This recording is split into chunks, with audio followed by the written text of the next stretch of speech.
faded now into disappointment.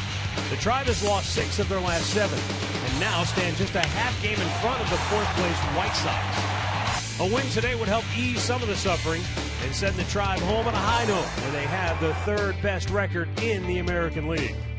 Danny Salazar gets the assignment against the suddenly surging Royals squad next on Sports Time Ohio.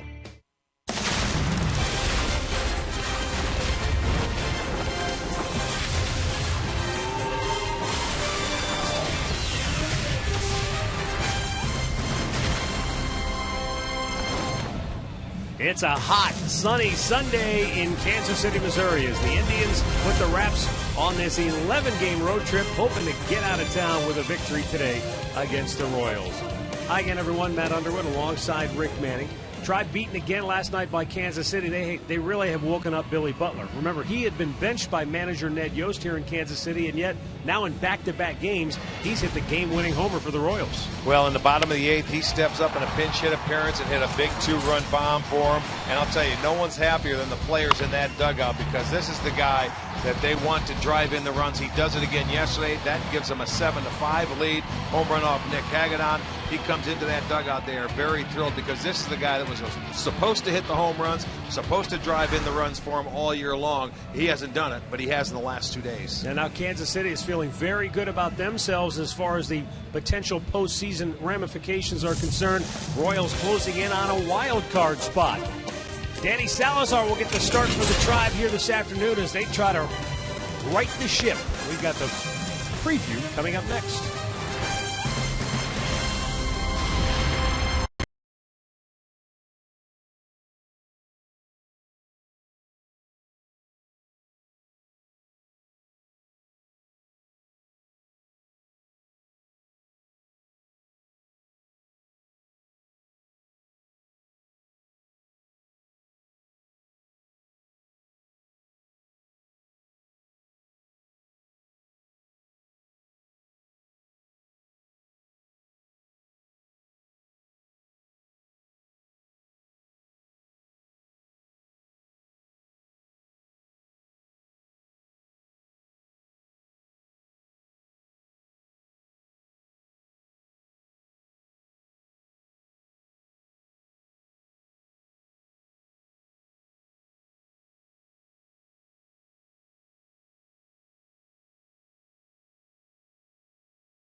Your local Toyota dealers. Visit buyatoyota.com. Toyota, let's go places. Buy Paninis. Get overstuffed at Panini's Bar and Grill. And buy Jeep. Visit Jeep.com to learn more. Beautiful sunny afternoon here in Kansas City as we wrap up this 4-game weekend series between the Tribe and the Royals. Welcome back. Matt Underwood with Rick Manning. Looking at our pitching matchup here today, Danny Salazar will get the start for the Tribe. You know, with as much talk as there has been about the Indians' offense and its lack of production, they could really use someone in that starting rotation to give them a boost, and maybe Danny Salazar is that guy today. Well, you certainly hope so. It's time for some starting pitcher to step up besides Kluber. And Salazar coming off a win in Minnesota. That's his first road win, and he is 0-2 in his career against Kansas City, 0-1 in this ballpark. But the starter has to step up. You hope you can give 7 innings if you can for Francona. They certainly need it. He will be matched up against Bruce Chen, a guy, a soft throwing left-hander. He has beaten the Indians 7 times, but he's not going to overwhelm you by any means. Well, the Indians started off this road trip winning 3 straight in Detroit. Since then, they've lost 6 out of 7, and now they sit 2.5 games behind Kansas City in the Central Division standing. Maybe Carlos Santana can carry them to a win today. Hopefully, Salazar can slow down the Royals' offense. The play-by-play is coming up next.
Who are joining them on this Sunday afternoon as the Indians will try to salvage the finale of not only this series but the road trip as well, a road trip which saw them got off to such a great start.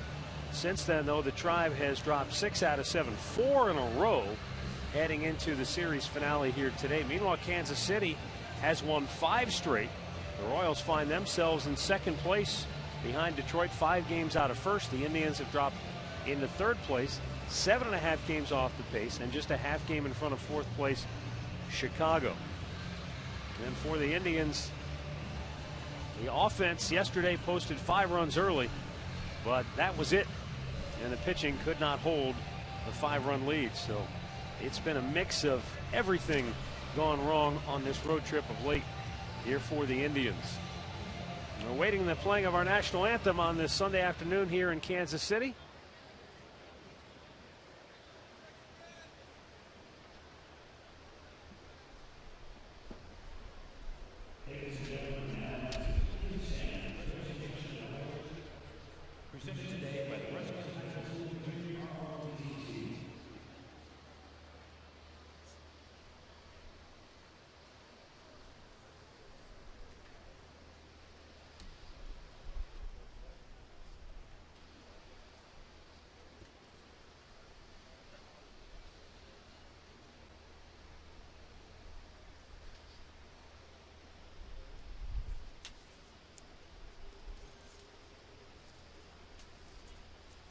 At this time, we ask that you remove your hats, place your right hand over your heart, or render a salute if you're a veteran of the United States military, as we pay respect to our flag and country and honor America with the performance of our national anthem by Willa Wahlberg.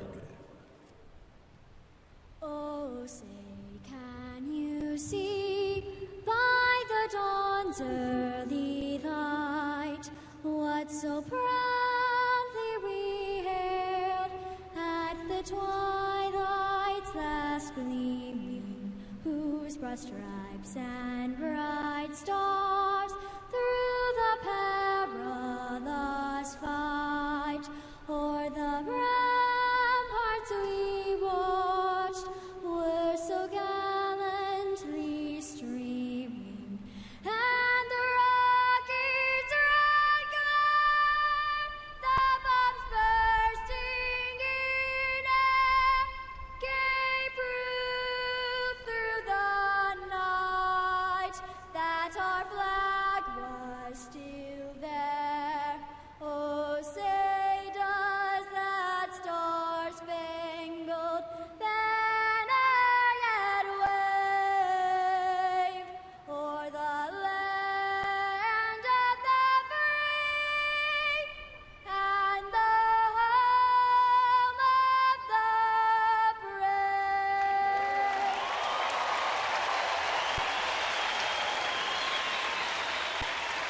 Nicely done.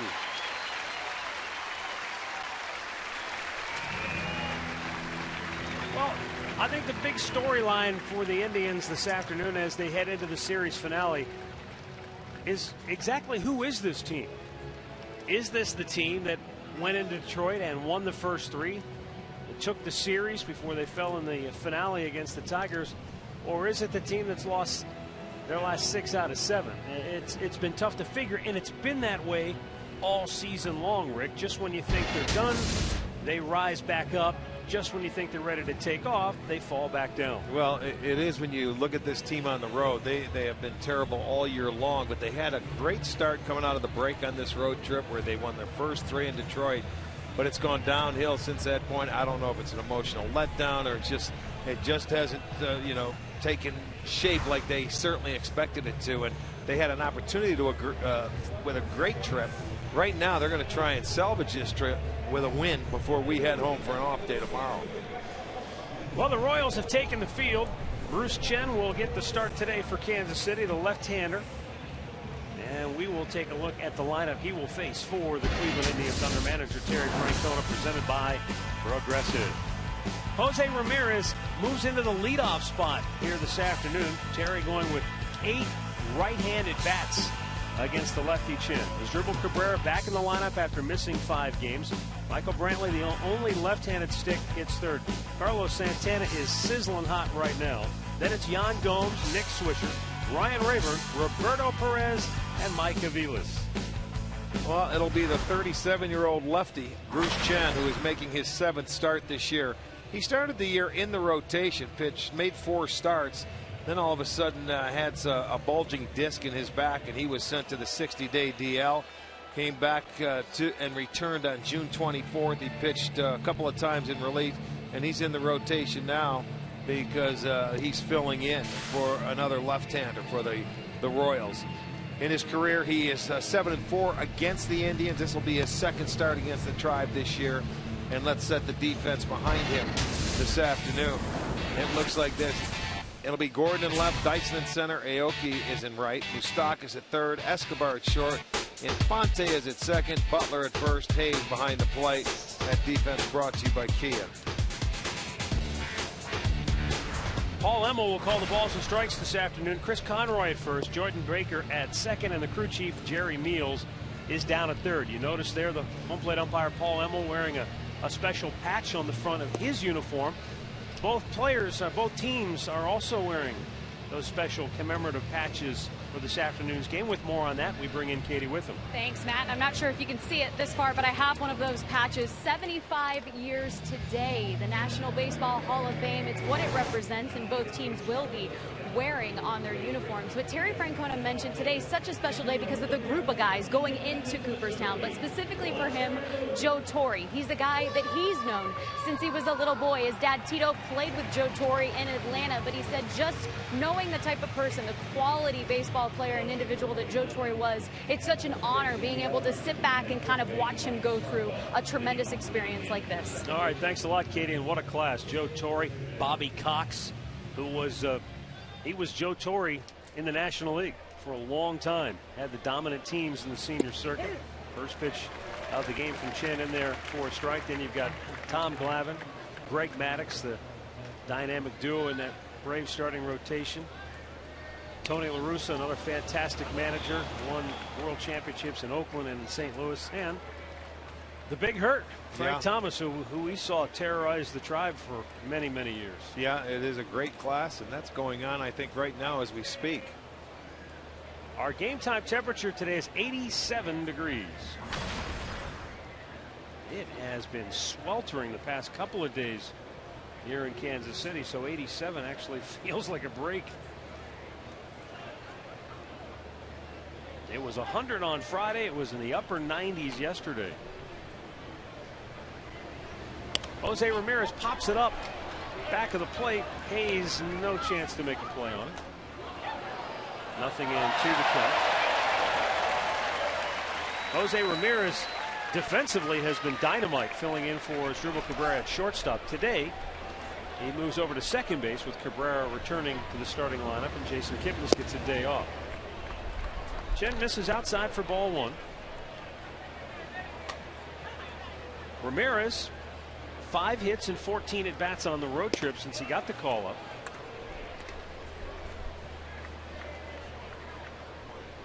He's shown good speed when he's been able to get on base, and good hands defensively on the infield. Popped up foul out of play.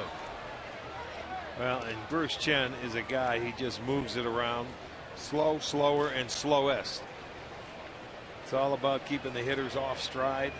He will change speeds all day long, never throw you the same pitch twice.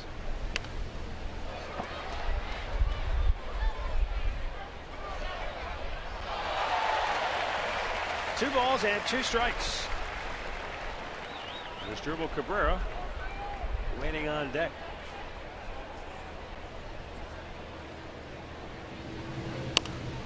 And another foul ball. Boy, Ramirez is wearing Chen out to start the game.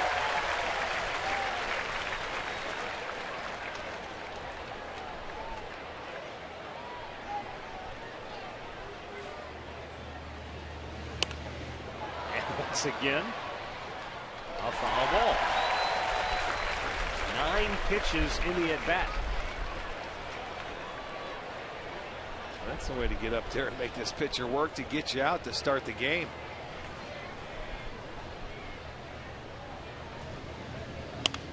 Another foul ball. Everybody's going to get one today. Fans, that's right. Everybody will go home with a foul ball if Ramirez keeps hitting.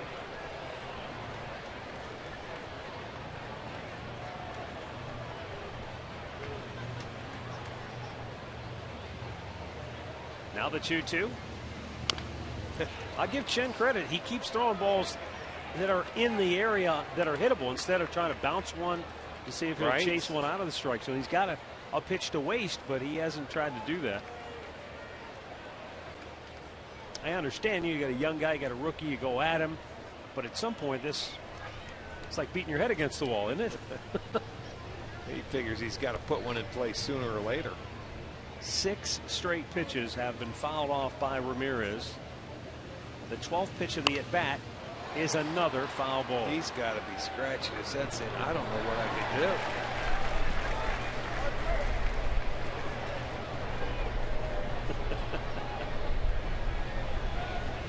Everybody enjoying this one. Maybe not so much on the Kansas City side. Popped up. This one is playable. And Aoki makes the catch in foul territory for the first out. It took 13 pitches to get him. Our stat of the game brought to you by Buick. And boy, the Indians, as far as getting out to that early lead, have been in a drought. Last 14 games, not a single run scored in the first inning. And how many times have they simply gone 1, 2, 3? Well, hopefully that first at bat by Jose Ramirez is a good start. Now is Asdrubal Cabrera, after missing 5 straight games, back in the lineup. You have to wonder about any player's mindset. Doesn't matter if you're a rookie or a veteran. You get close to the trading deadline with all the chatter that's out there and the rumors that are out there. Does it bother you as a player? Is it in your head at all? I mean, Asdrubal Cabrera, his name has been rumored to be available. Let's leave it at that. Well, it should. I think it will until the deadline, because he's a free agent at the end of the year. There are teams interested in him, maybe more so at second base and maybe shortstop. So, you know, I think there might be a little bit of concern. Absolutely. This is not a knock on Asdrubal Cabrera, but the reports I was reading, Rick, is that his name is being bandied about because there just isn't a lot of available middle infield talent. And so he's one guy. I think teams are saying, well, he's a free agent at season's end. He's not signed. So I think people who speculate are looking at, now here's a guy that could fit for a lot of different teams who might be looking. 2 months. For 2 months. That's a short-term rental. I think so. That's the case. That's what you look for. You look for a guy to come in and help you out for the stretch run. Pop straight up. Tough play for the catcher. Brett Hayes, though, Gets it. makes the play.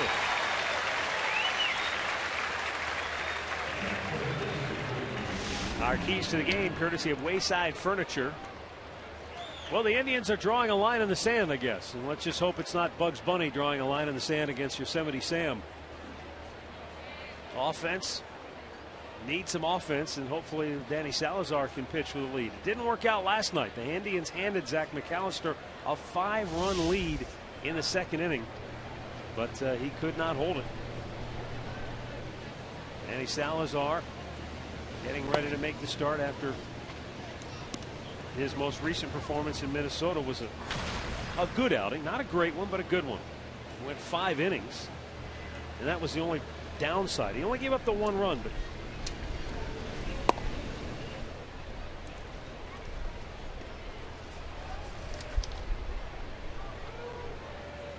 Michael Brantley batting .323 in the month of July and 11 out of 21 in his career against this left-hander. Talk about seeing a guy well. Brantley has done that in his career against Chen, and Chen knows it because that's why he's 3-0. He may take his chances with the hottest hitter the Indians have going on deck.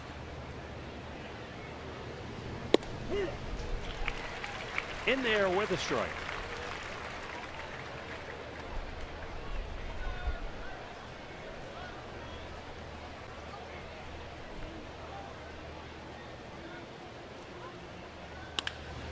Brantley going left center field. Gerard Dyson has already robbed him a couple of times. This time he doesn't have to leave his feet. And the Indians once again in the first inning go 1-2-3.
In the bottom of the first inning, let's look at Ned Yost starting 9 for Kansas City, courtesy of Toyota. Nori Aoki leading off, Omar Infante, then it's Alex Gordon. Salvador Perez batting cleanup, followed by Mike Moustakas. And Billy Butler back in good graces in Kansas City with a couple of home runs in the last 2 games. Brett Hayes, Gerard Dyson, Alcides Escobar finish it up. GMC starting pitcher Danny Salazar, his 10th start this year. On the season, he's 2-4. He's coming off that win, his first career win on the road against Minnesota, where he went 5 innings, 6 hits, and allowed a run. He is 0-1 this year. He made 1 start against Kansas City back on April 22nd. He went 4 1/3, 7 hits, and 5 runs. And he is 0-2 in his career against the Royals.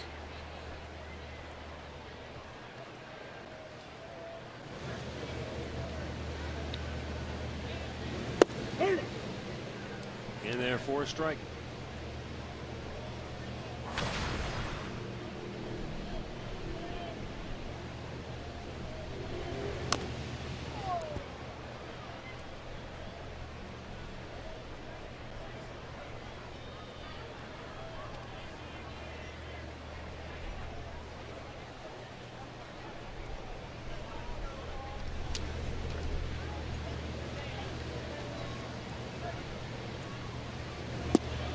Salazar missed inside.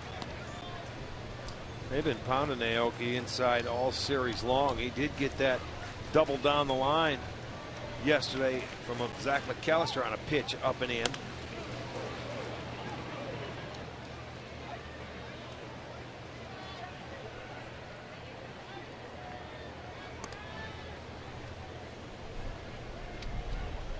Aoki had the game winner, the walk-off hit in the series opener.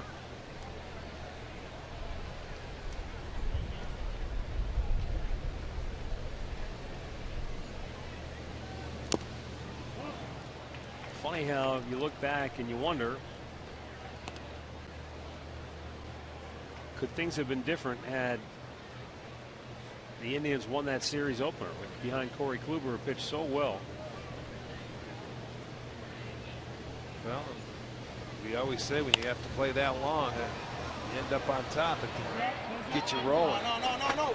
Wind just going to push that one over the top of the Kansas City dugout. There is a lot of wind in this ballpark today. You know, if you win that game, you feel good about yourselves. You forget about everything else that happened. If you lose that game, it leaves a bad taste in your mouth. And you know, everything's You're dwelling magnified. on all the negatives. Right. What happened to Ryan Rayburn? Instead of being able to laugh about that play and have fun with it, because it was a blooper reel type play. You'll see that forever. But because of the outcome, instead of laughing about it, the Indians are forced to talk about it and say, gosh, that's an awful play, and I mean, it's too bad. And he come back the next night, and Billy Butler took their breath away with a pinch hit 2-run homer in the bottom of the 8th. Last night, a 5-0 lead quickly erased, and Butler again with the difference maker, a 2-run homer.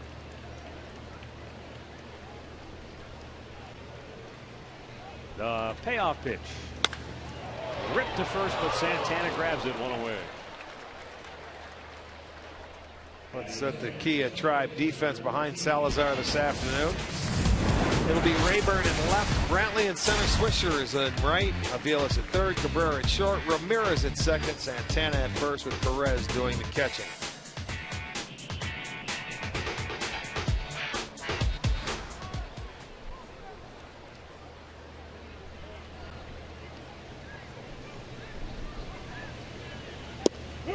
And a fastball strike to Omar Infante. He's gone just 1 for 11 in the series, and interestingly enough, that one hit broke up Corey Kluber's perfect game. He had retired the first 19 in a row before Infante singled to center field on Thursday night. That's his only hit.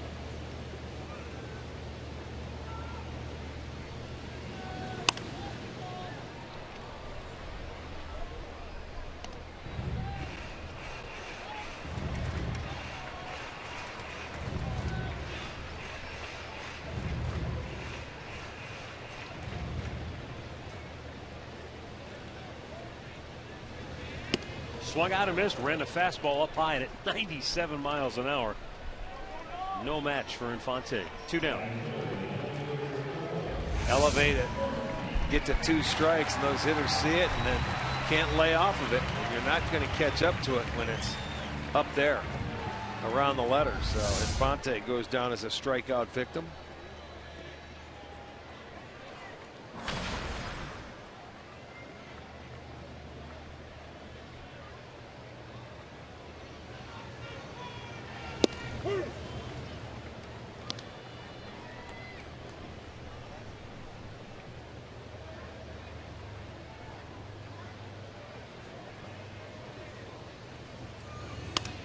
Out of play.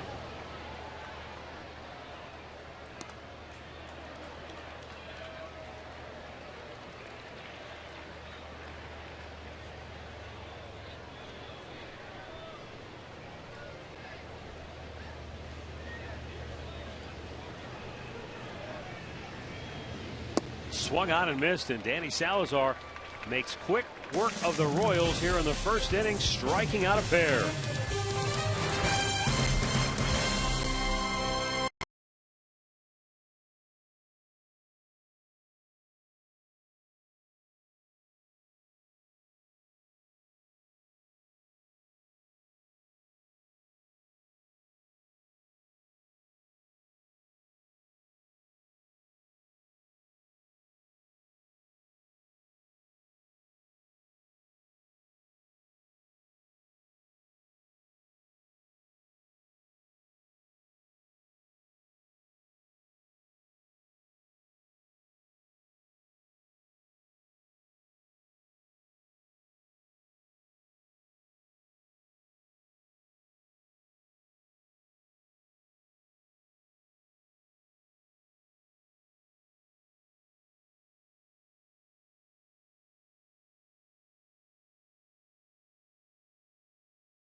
By the Cleveland Clinic. Call today for an appointment today. And by the Northeast Ohio Ford dealers.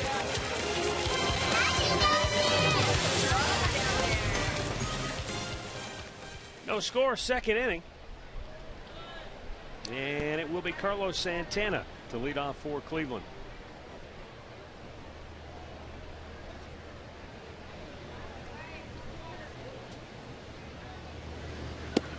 Santana blistering hot. He's hit in 6 straight games, going 12 for 24. And in this series alone, a half dozen hits. 3 of his 6 have left the yard.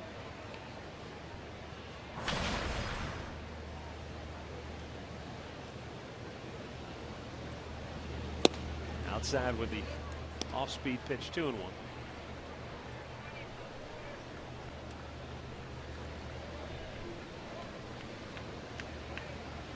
Long ball has been heating up for Santana. Foul ball up the third baseline.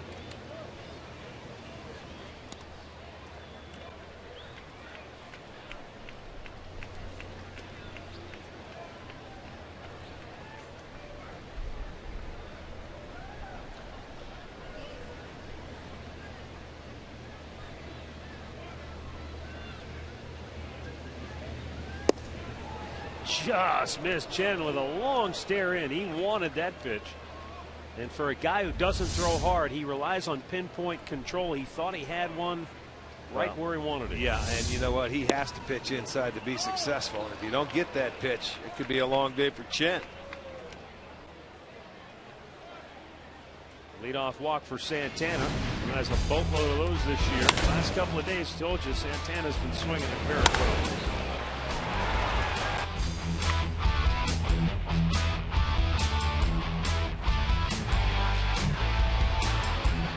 By the way, that's the 72nd walk drawn by Santana this year.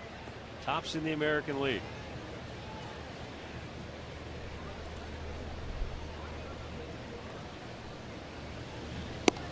Outside corner.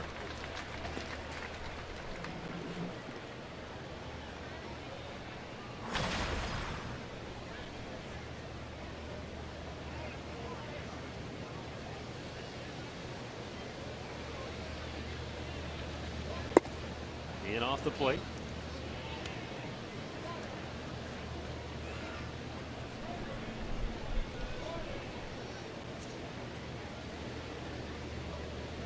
Gomes having a good road trip.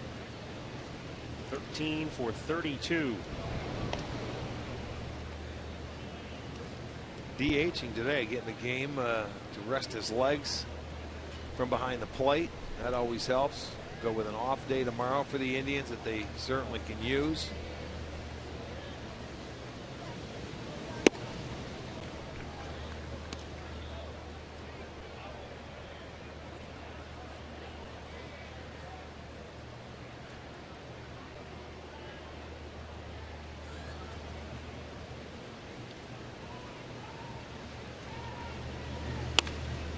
Hit fouled on the third base side.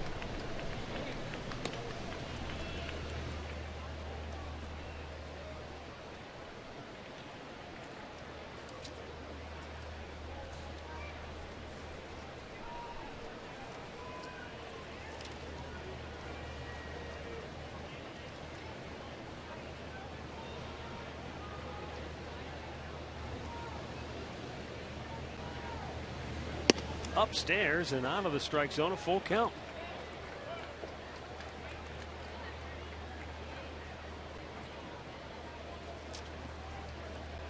Nick Swisher waits on deck. Chen walked Santana to start the inning. Payoff pitch, and he pops him up. Let's see what that, the wind is really doing stuff to that ball. 1-0.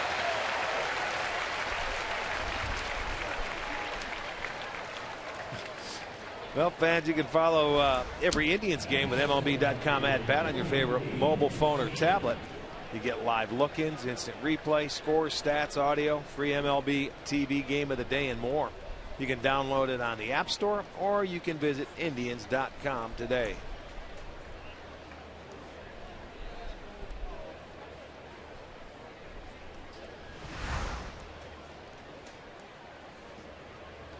Nick Swisher trying to snap an 0 for 18 slump right now.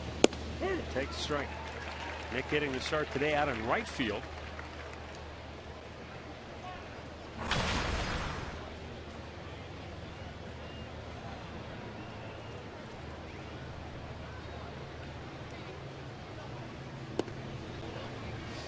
Speaking of right field, a couple of outfielders that are being thrown out there with regards to trade rumors. Alex Rios with the Texas Rangers and his former teammate Diane Viciedo of the Chicago White Sox. Swinging and what? Right-handed bats. Right-handed bats. Yes. Absolutely. Nick Cafardo of the Boston Globe reporting that the White Sox are dangling left-hander John Danks, and he reports that the Indians are among a handful of teams that might have interest there. The 1-2 pitch. But he also, 2 paragraphs later, said the Indians might be contemplating a move with Justin Masterson, who is obviously still on the disabled list. But I think the Indians are like a number of teams. They're sort of teetering. Are they in it, or are they maybe out of it? And with only a few days left before the trading deadline, decisions have to be made. Popped up. Long run in for Aoki, but he's there. 2 down. Well, so far the Indians haven't really been able to drive a ball off Bruce Chenrig. Everything's popped up in the air so far. Well, he's the kind of guy that keeps you off balance. He adds, he subtracts, he pitches in, he pitches down. He has to do that. He's nothing overpowering. You go out there and you see the ball, and sometimes you just try and do more than what you really want. Just try and take him the other way to stay back on the baseball. Ryan Rayburn takes a strike. He's 0 for 3 in the series.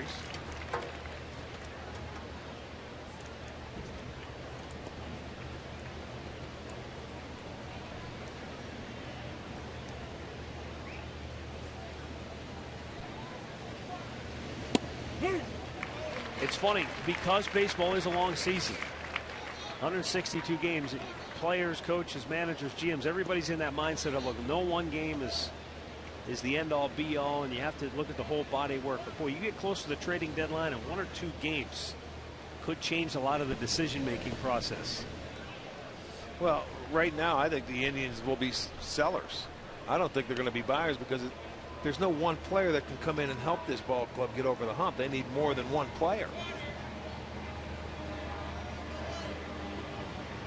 They could use a right-handed bat. They could use a starting pitcher. Is my point. Their bullpen has probably been the most solid. They'd take more bullpen guys if they could get them. And that ball is going to drop foul. And it would also seem very unlikely that Chris Antonetti could cure everything that ails this club in the span of the next couple of days. Yeah, it would be very hard to. Absolutely. And right now, the people that have the players that they're dangling, the sellers, they're asking a king's ransom. You know, it's not like, hey, we might be able to get this guy and not have to give up a whole lot. You're going to have to give up a whole lot to get maybe not a whole lot.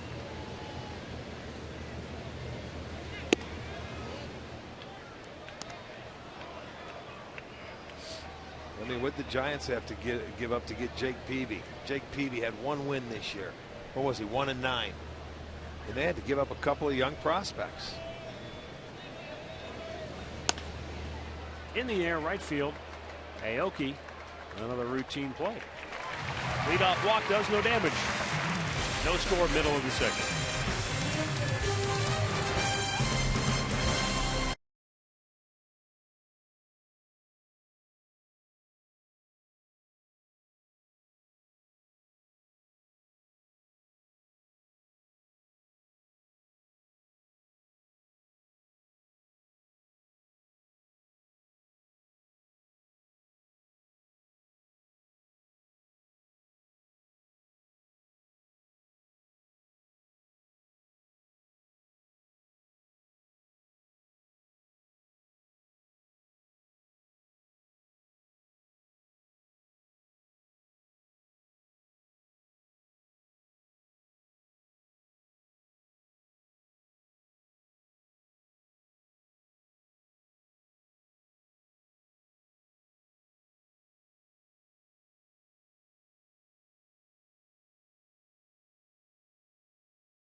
Second, Rangers will be in town, and Tommy's statue will be unveiled in center field. And the fans will receive a replica statue, courtesy of KeyBank. You can visit Indians.com for your tickets.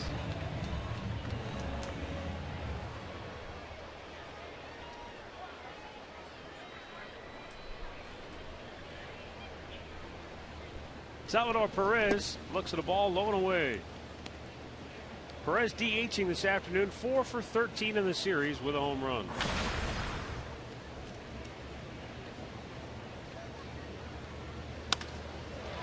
That's rifled toward right field. A dive and a great catch by Nick Swisher for out number 1. How about that play? Boy, for not being out there much at all this year, Swisher made a phenomenal diving catch, and that saved extra bases. That saved a triple. If that ball gets by him, Nick has to get up, and he's chasing it down. This is going to be our McDonald's. I'm loving it.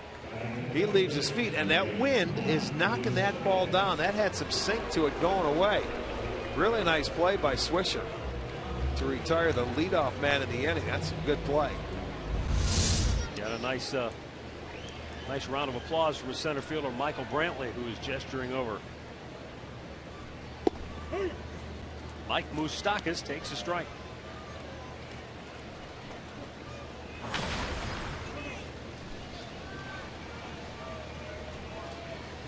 I don't know if that's the kind of thing that can help you out offensively, but certainly when you make a good play like that, it's got to at least make you feel good when you're not contributing with the bat. Well, that's all part of baseball, man. There's more than one ways to help your team win. You know, hitting is one, base running, your defense. There's little ways you contribute.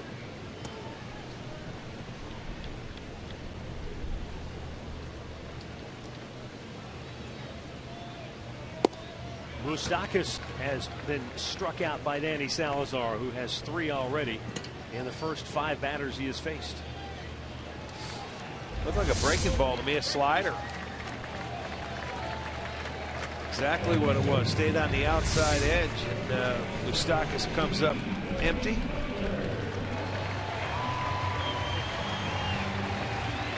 Billy Butler's first at bat today gets some cheers from the crowd after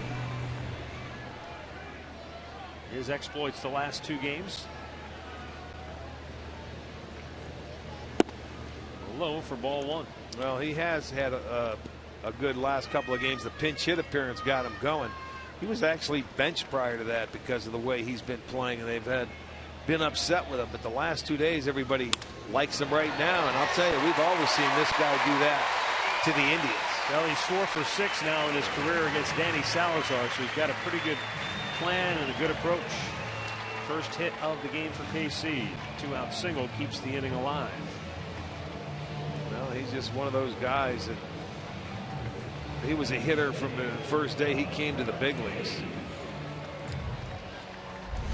I mean, he stays on this pitch. He got a nice little slider down and away and stayed on it nicely. The big question mark for him is they probably will not pick up his option next year. That's for quite a bit of money, almost $13 million.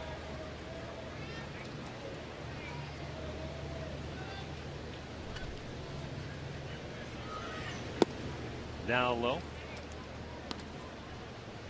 I think under different circumstances, if Kansas City was really faltering and really out of it, he'd be the guy that they'd be looking to move. Right-handed bat that would certainly be attractive. Absolutely. I bet they would move him. You talk about Rios, you talk about Biciedo, you could put him in the same boat. I would think Kansas City's had calls on him. Especially when you see a guy like Morales, who we played when we were in Minnesota, go up to Seattle. Yeah. Why wouldn't you take Butler? Yeah, if you could get him. I really don't know. Maybe because Morales was up there last year and proved he can hit in that ballpark. Well, I think because Kansas City's still in it, they're not going to give up Billy Butler at this point. They're not using him. They're benching him. Well,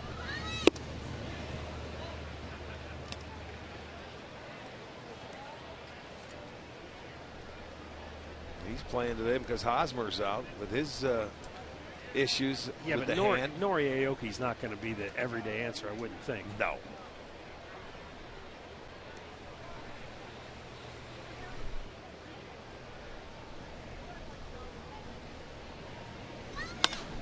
To right field. Swisher got it to play this one on a bounce. Butler's going to third. And the no throw will be made.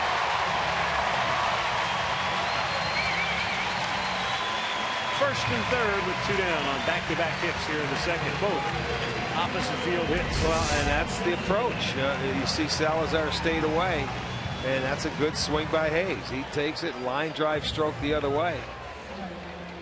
You see Butler do it. Hayes comes up and does the same thing. The right-handers, if he wants to stay away, you take your base hit. That'll force Salazar to have to pitch a little more inside. And the batter is Gerard Dyson, 0 for 11 in the series.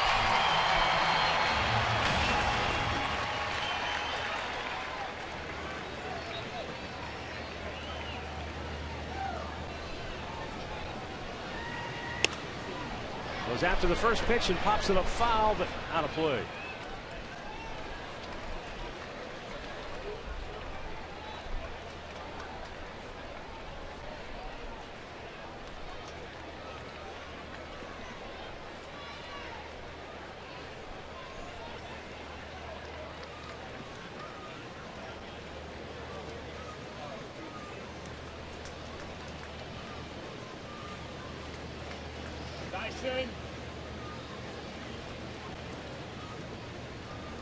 Salazar deals, and it's up high. Dyson able to lay off.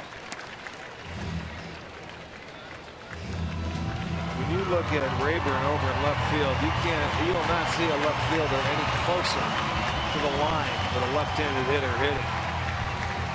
When you see it here, you pull him in, and he is way over, and he's in because this is a slap hitter. Good off-speed pitch by Salazar. And he gets ahead 1-2. Changeup by Salazar.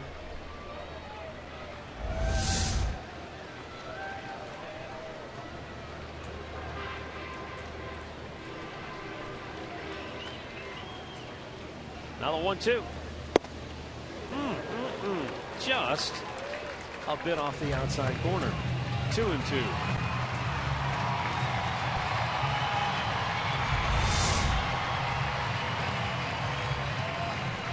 The outside edge.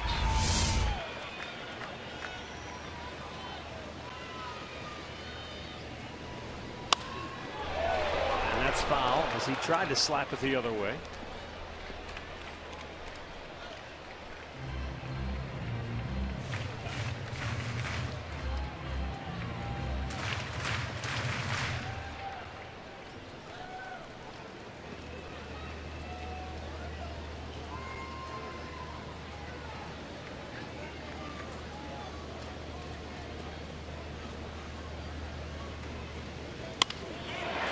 Dyson with a base hit to left field, and Kansas City takes the lead. 3 consecutive 2-out singles.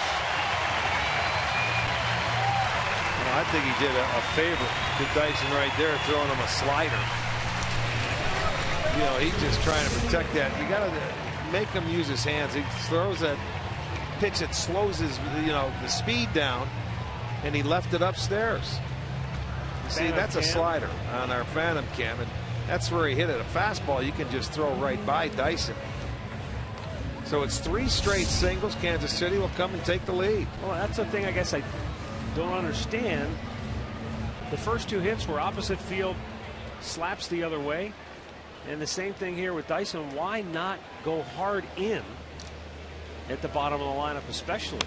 Well, you have to pitch all hitters in. You have to make them conscious of the ball on the inside part of the plate.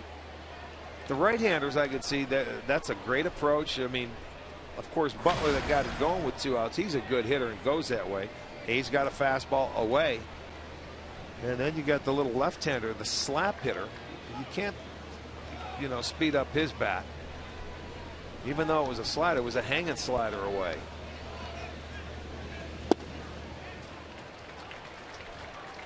One ball, 1 strike.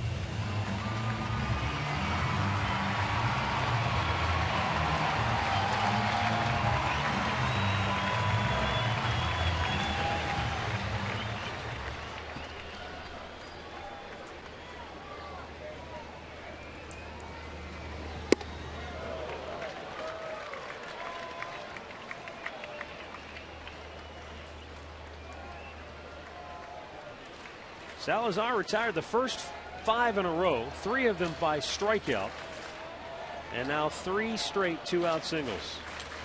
And the Royals have a 1-0 lead with Alcides Escobar at the plate.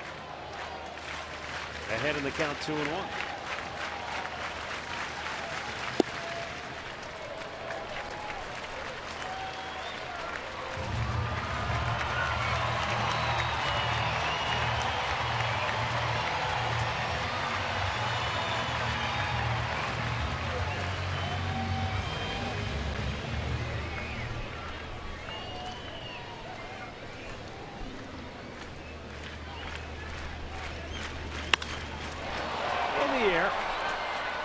Michael Brantley camps under it. The inning is over. Royals take the early lead. After 2, it's Kansas City 1, Cleveland 0.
And a first pitch strike.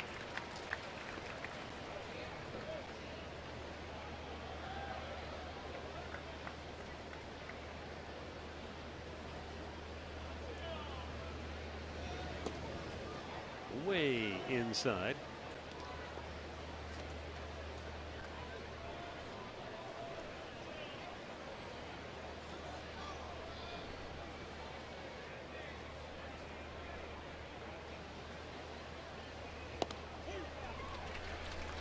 Now he nibbles and gets the outside corner.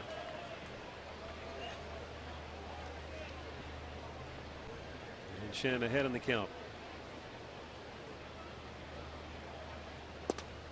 Off the plate.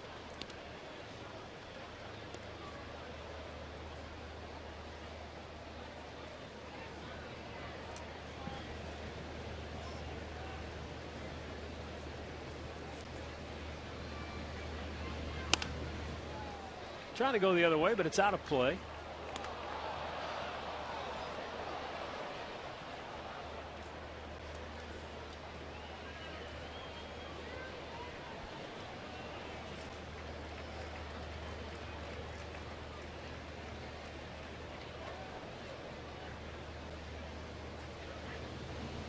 Swung out and missed. First strikeout of the day for Bruce Chen. And there is one out here in the third inning.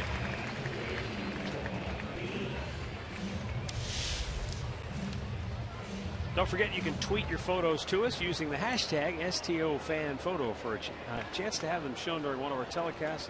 It's all courtesy of AT&T.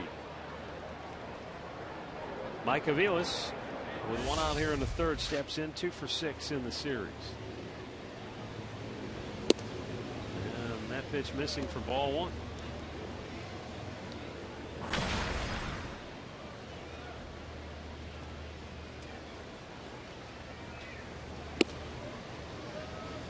You know, that fastball he struck Perez out with, it was an 83 mile an hour, and you see how late he was on it because of his off-speed pitches. They have guys in their starting rotation, their bullpen, their changeups are 90, 91, and that's like almost 8 miles an hour faster than Chen's fastball. This is the extreme opposite of the arms that they have on this staff. He only walked Mike Aviles on 4 pitches after he struck out Perez. Second walk issued by the left-hander. Top of the order now, Jose Ramirez.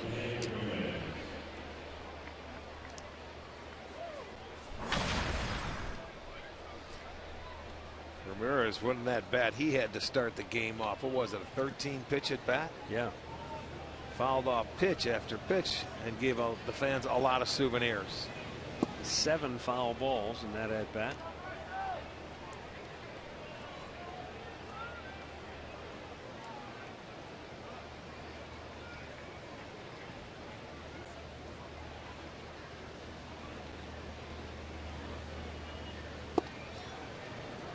And now he's 2-0 after he walked Aviles on 4 pitches, and out goes Brett Hayes. Hey man, what's happening? Ramirez fouled out eventually in that first inning.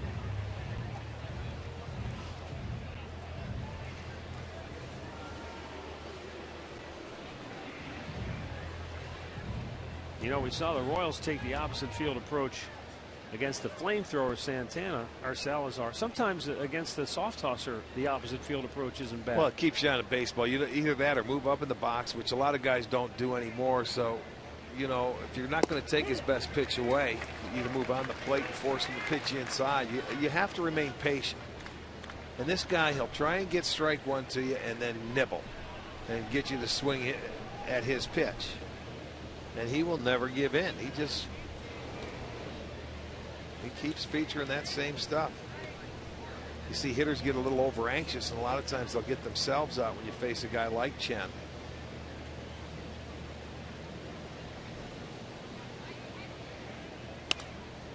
Back towards us, but over the top of the press box.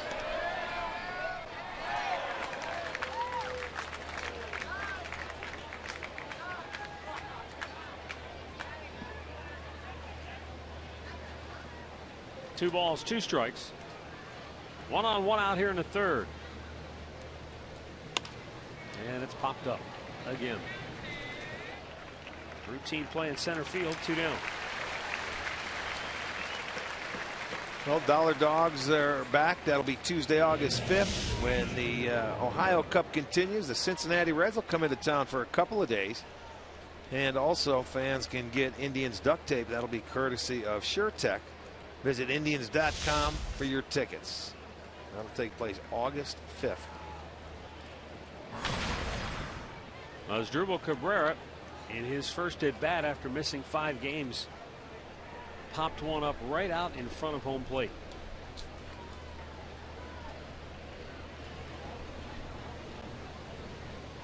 Got him.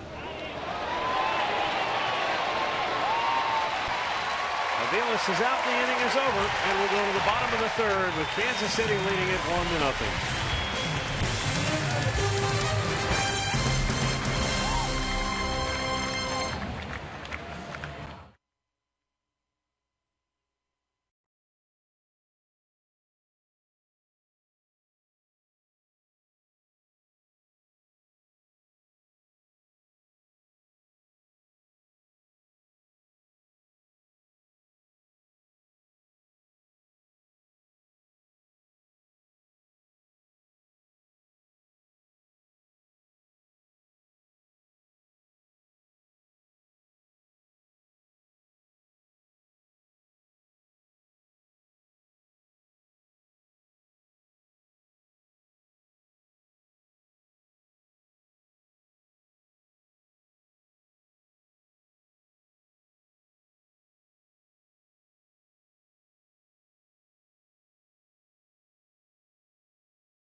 Miller Time, brought to you by Miller Lite.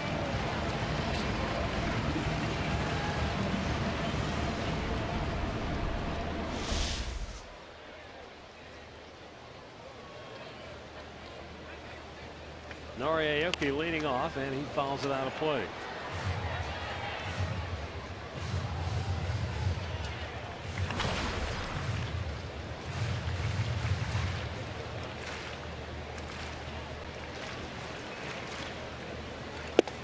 Fastball in there for strike 2.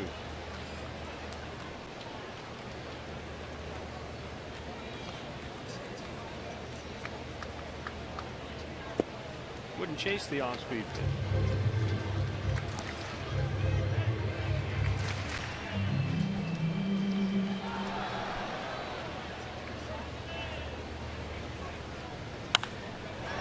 Down the line, look out, trouble. Fair ball. Swisher plays it well out of the corner, and that'll hold Aoki to a double. Anytime the ball gets hit down the line and the player's got speed, it could be a triple. This time, though, it's a leadoff double, and Aoki has his 4th hit in the series. Well, it's a double because it took a high bounce, and Swisher was able to get to it coming off the wall. When that ball stays down and it wraps around underneath that little corner there, that makes it awfully tough. That's triple territory because you have to wait to cut it off. But Aoki's having a good series. He had a triple yesterday, a double today. That's the leadoff double now. And they'll be going through the lineup now for the 2nd time. Secondary pitches have not been kind at times for Salazar here this afternoon. In the dirt, ball 1.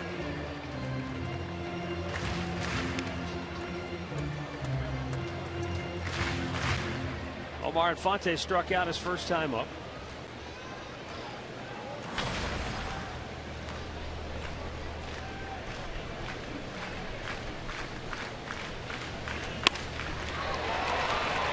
Karams over to Ramirez, who throws out Infante. 1 away. Injury report brought to you by the attorneys at El Cano.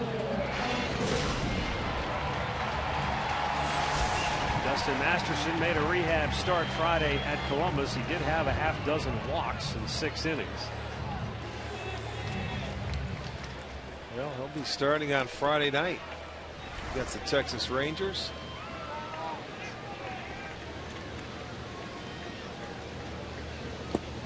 Down in the dirt to Alex Gordon, who struck out his first time up.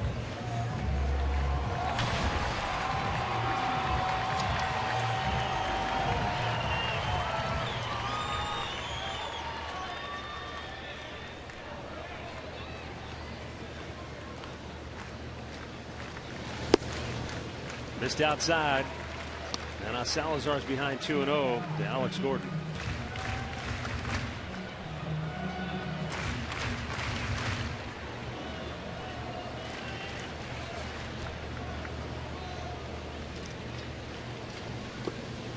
In the dirt again, 3-0.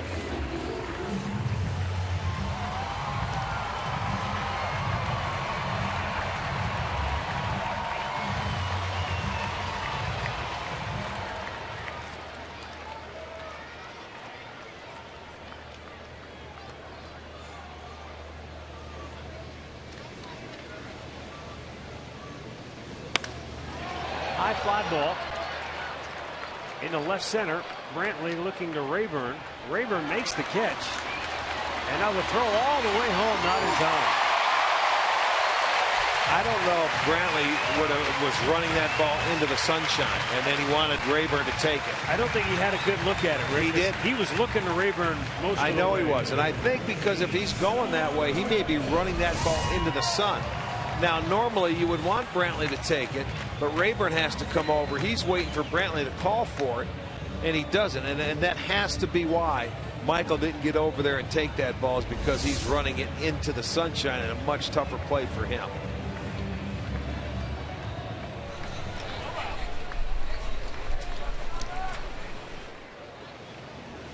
Up high.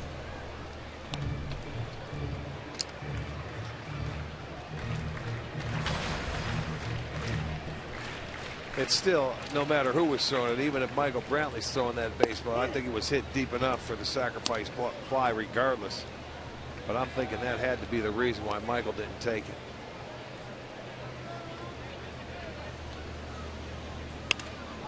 Popped him up on the infield. Aviles makes the catch, inning over. Royals get a run here in the third, and they now lead it 2-0.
Inning. And as Drupal Cabrera, Michael Brantley, Carlos Santana do up.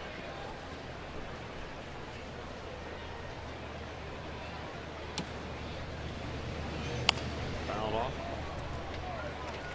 The Indians have had their troubles in this ballpark. They're 0-5 this year. They've dropped 6 straight in 9 of their last 10 meetings here at the K. Hard hit ground ball in the hole, and as Drupal Cabrera has a leadoff single here in the fourth.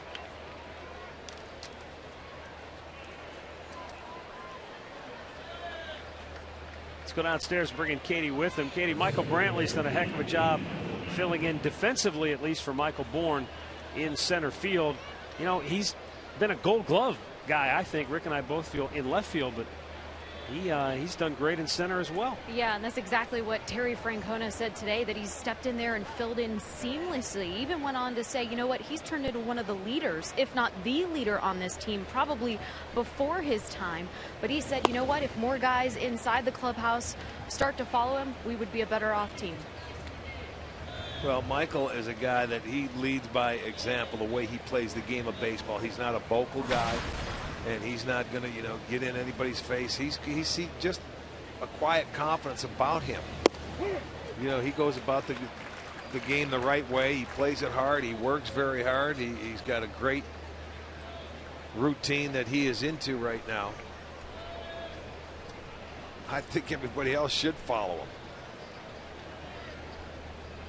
Unfortunately, not everybody is, has the eye that he has at the plate, that he can hit with 2 strikes. He can put the ball in play. He hits lefties. He hits righties. He uses the whole field. He has really taken a step forward this year as an everyday ball player.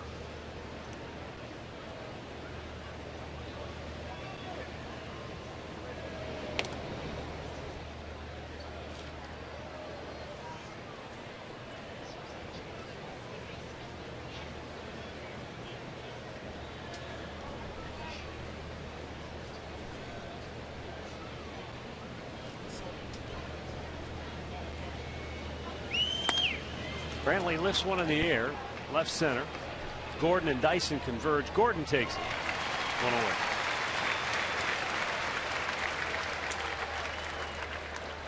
Get inside the golf zone tonight with our pro Jimmy Hanlon. He's got highlights from this weekend's Canadian Open, previewing next week's Bridgestone Invitational in Akron.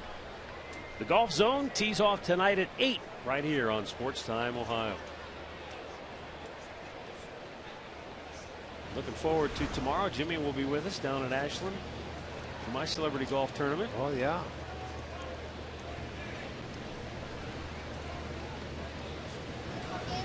Carlos Santana taking a strike. He walked his first time up.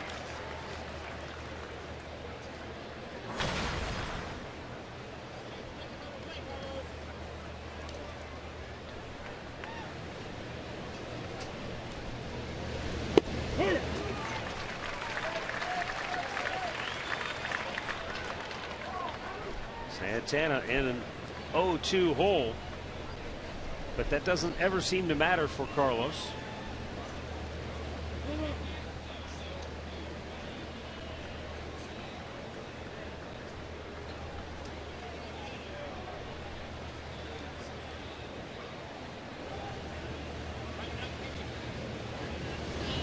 Almost hit him, and it did. I don't know if it got a piece of the sleeve or what, but that is not what Chen wanted to do after having him down quickly. So the 0-2 pitch ran inside. Just you could almost hear it nick the jersey. That's exactly what it did.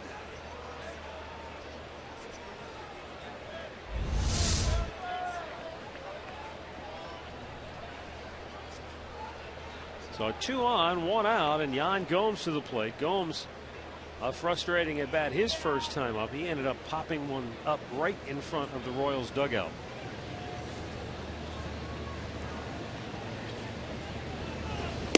Getting a chance to just swing the bat today. Doesn't have to worry about the catching duties. You just see the jersey under his elbow flip up in the air. It sure did. Phantom cam gives you so many interesting second looks. Up high, 1-1. We could hear it. Yeah. You know, from up here, they have the field mic'd so well now. But to see that, it did get a piece of the jersey. I think a lot of times that's what the umpire, if he doesn't see it, he can hear it. Loop foul over top of the Royals dugout.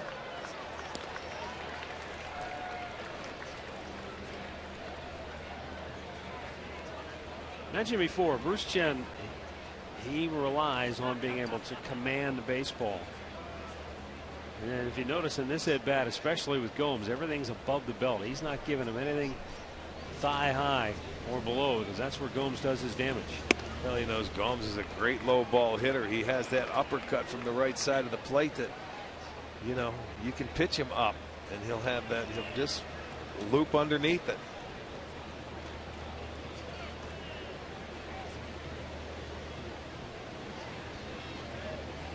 Two on with only 1 out. And the 2-2 yanked down the left field line. That's going to be a fair ball. Cabrera around third. He's going to score.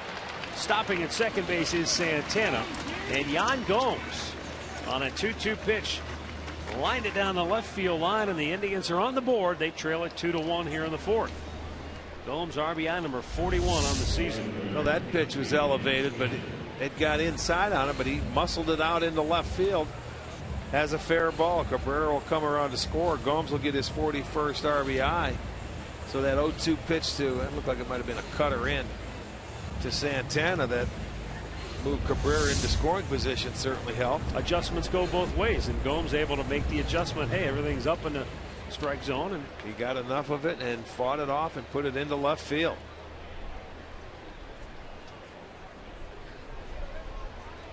Nick Swisher going to bat here with 2 on, 1 out.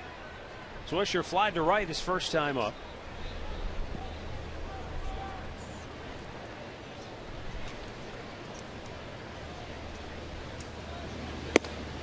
And it's up high, ball 1.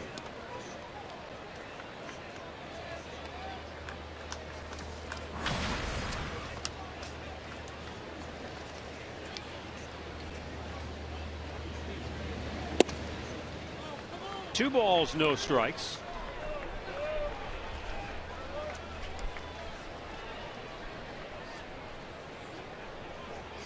From the right side of the plate, this year has just been a real struggle for Swisher.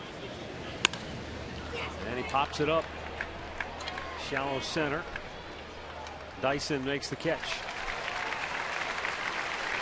And Nick just 15 for 98 on the year as a right-handed batter. And so with 2 down, Ryan Rayburn to the plate.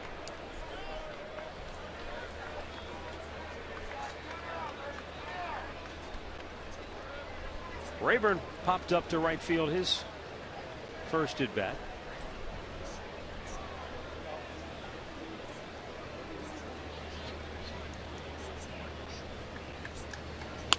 And he hits a ground ball right at the shortstop. Escobar goes to second for the inning-ending force. Yan Gomes gets the Indians on the board with an RBI single down the left field line, scoring his Dribble Cabrera. 2-1 KC, middle of the fourth.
Training camp with Training Camp Live. Johnny Manziel talks about his maturization. Is that a word? I guess it is. Or is it maturation? I think it's maturation. Anyway, Sam and Miko on making the NBA more talkative. It's all on FoxSportsOhio.com.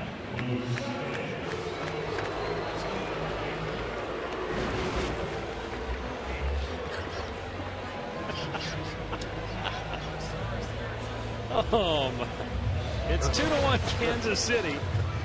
And Mike Moustakas going to lead off the bottom of the fourth for Casey. Struck out his only time up.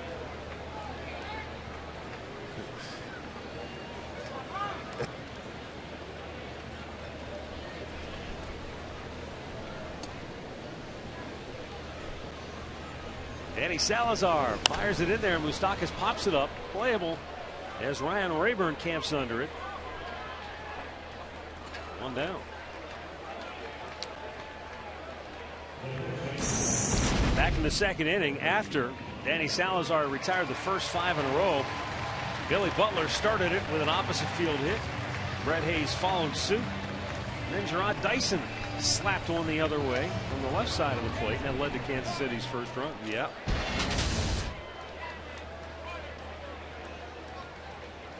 They had 2 outs in that second inning when the 3 hits occurred.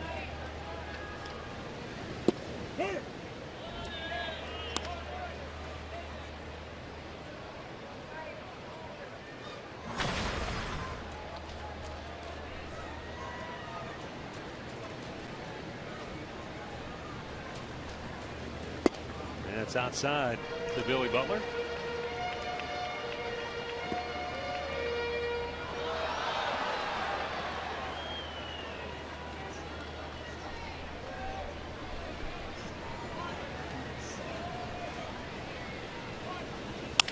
Broken bat bouncer off the side of the mound, and Jose Ramirez will throw him out. 2 down. Well, get $15 free by purchasing KeyBank Kids Value tickets for the Indians and the Mariners series. That'll take place Tuesday, Wednesday, and Thursday. And kids can use the $15 at concessions or merchandise stands when purchased with adult tickets. Go to Indians.com to get your tickets.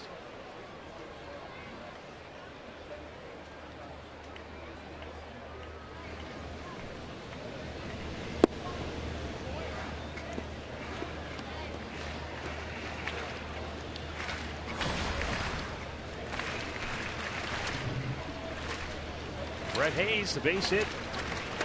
His only time up. There's only a bat in the series. And he drives another one to right field, but this one, a lot of air under it. And Swisher has it. 1-2-3 go the Royals. 2-1 Kansas City as we head to the 5th.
One in Pearl Road in Middleburg Heights. By Levin Furniture. For the best deals on furniture and mattresses, shop Levin's. And by Kia. Visit mykiacleveland.com to learn more. Oh boy, look at that. Barbecue going on there.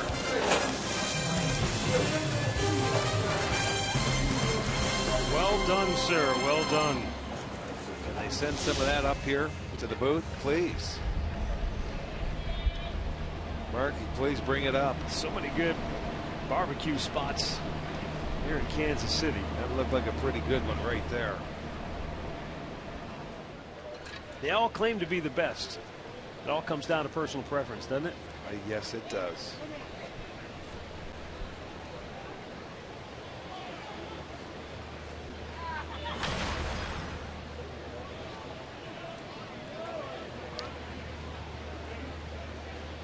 Up high, ball 1 to Roberto Perez.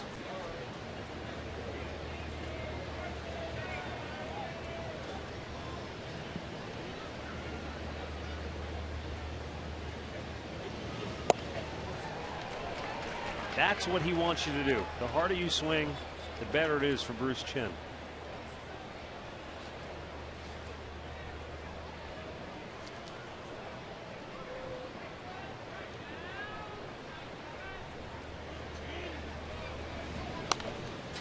Right back to the screen. Send along some birthday wishes today. Henry Zamorowski is 89 from Erie, Pennsylvania. Rich Jansowitz from Parma is celebrating number 80. Chuck Schauder of Fremont celebrating number 78. Happy birthday, guys. And John and Sophia Helm celebrating their 66th wedding anniversary down in Haines City, Florida. Back down where we used to train. So congratulations. It was for many years, 16 years. The 1-2.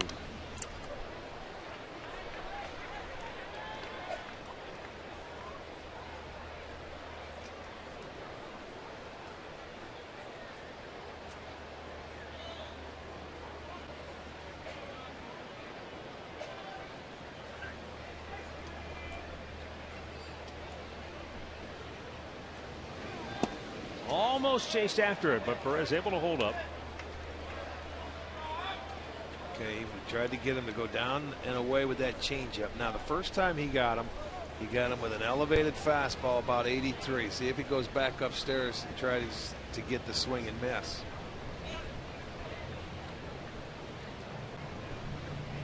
The 2-2. Able to lay off a tough one that time. Full count.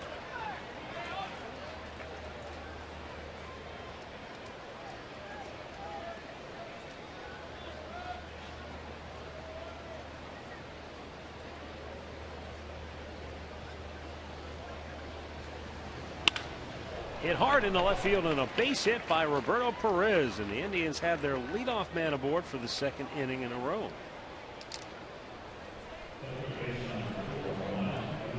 Well, worked for him last inning. They came around to score, and he was not going to walk him. He challenged Perez right there. Perez gets the fastball middle of the plate, and he hit it to left field. That's hit number 3 for the Indians.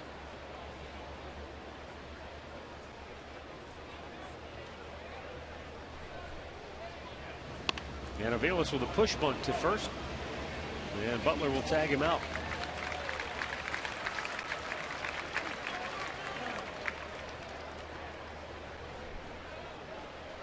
Well, it's another dollar dog night, Friday, August 1st.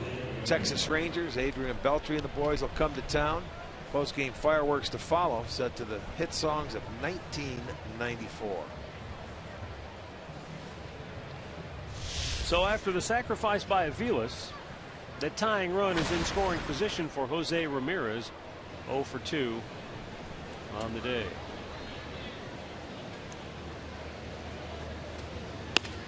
And he lines one towards center field, dropping. It's a base hit. Perez got turned around, and he'll barely make it to third. And you know what? Dyson didn't even realize what happened. He was looking at the baseball and on the ground. And by the time he looked up, Perez was going back to second base, thinking that it wasn't going to fall. So it wasn't a good job of base running there as Ramirez gets it in. Now watch Perez jam on the brakes. He's going back to second base. Dyson he didn't even see it. He would have had a chance at Perez over at third base had he peeked up. So it's first and third now. The Indians with an opportunity to tie this game up. And it's Asdrubal Cabrera, who singled to left his last time up, is the batter. And it's inside ball 1.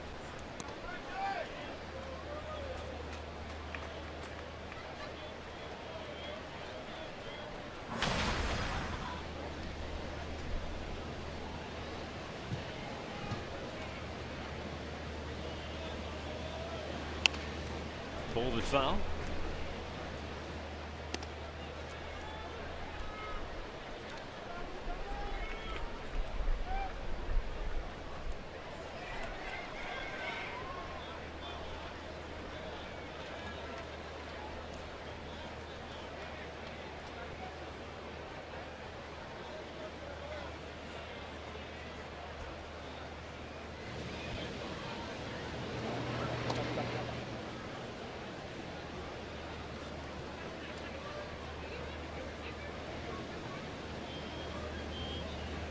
Asdrubal Cabrera missed 5 games when his lower back just locked up on him in Minnesota. He reached down to pick up a ground ball, and you could tell he was in obvious pain at the time.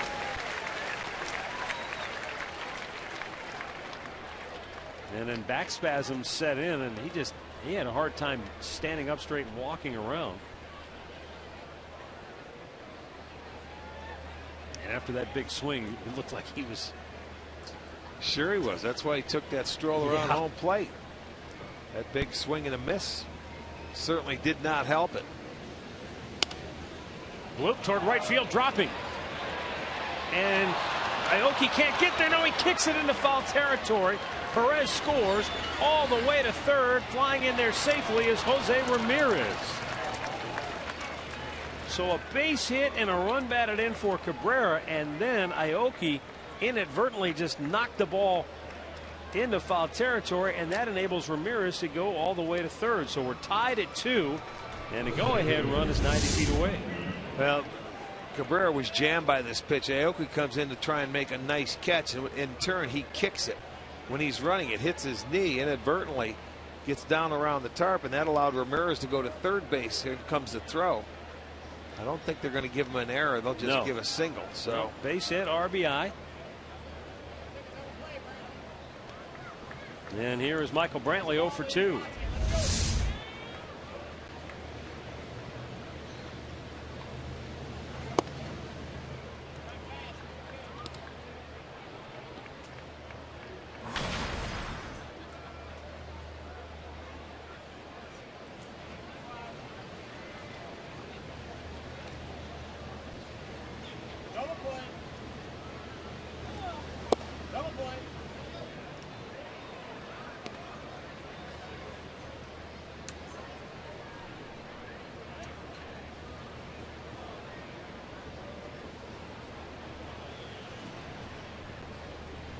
Ed Yost has watched Chen give up a couple of hits in the inning. The hardest ball hit today is an out. Coming home with a go-ahead run and scoring is Jose Ramirez. Brantley picks up his 65th run batted in on the year, and the Indians now lead it 3-2. Well, just another ball on this road trip that Brantley hits on the nose and right into the tracks of a defender. This time he at least gets a sacrifice fly, but he put a great swing on the baseball. He had the count in his favor. Hits it deep enough as Ramirez comes in to score, so the Indians take a 3-2 lead. A couple of sacrifices in the inning to go with 3 hits.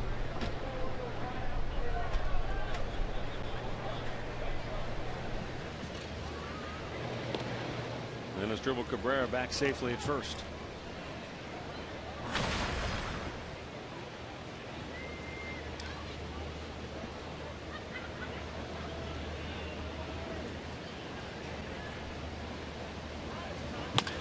Ripped down the right field line, slicing, and it is gone. A home run just inside the pole, and Carlos Santana continues his hot streak. A 2-out 2-run homer right down the right field line. It's a 4-run 5th for Cleveland, and they lead it now 5-2. Can you believe that ball got out? No, I had to look at the umpire. I couldn't see which side of the pole it landed on. It was a line drive swing, and you figure it had to have some slice, but that got out in a hurry. Look at him. He hits it that way, and he's looking, saying, stay fair, but that ball stayed down. And that got out down the line in a hurry for Santana, his 19th, and he is on fire. Santana with a hit in 7 straight games now. He's 13 for 25 during his hitting streak. He's homered 4 times in this series, going 7 for 12 at the plate. And now Yan Gomes with a base hit between third and short. And the Indians have finally solved Bruce Chen here in the 5th inning.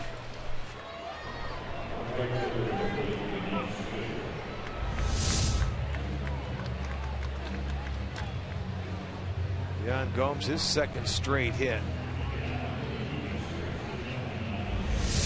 Well, the Indians pounding Chen in this inning after they got on the board in the 4th. They come back. That is the 4th hit in the inning.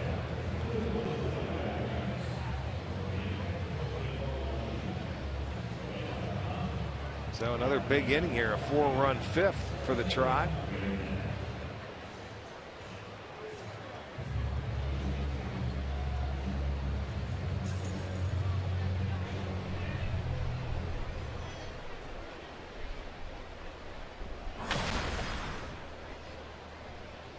Now Nick Swisher. He drives one to center field. Dyson will make the catch.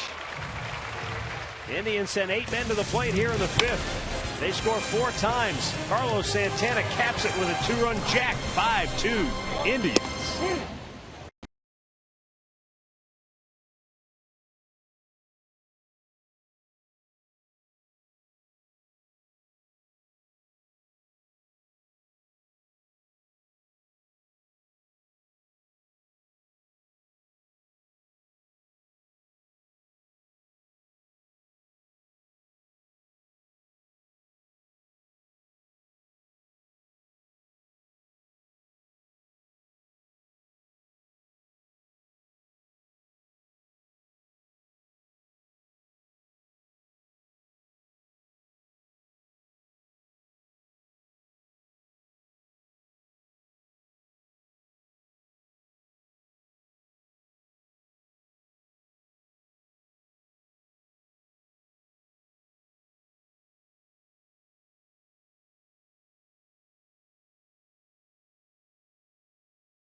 As he goes to work here in the bottom of the 5th, Gerard Dyson, Alcides Escobar, and Nori Aoki.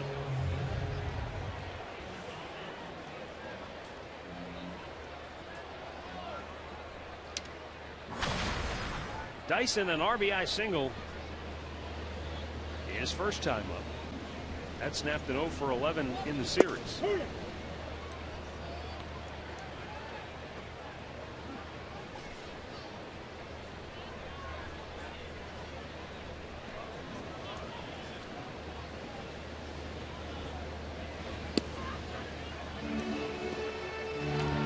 Missed.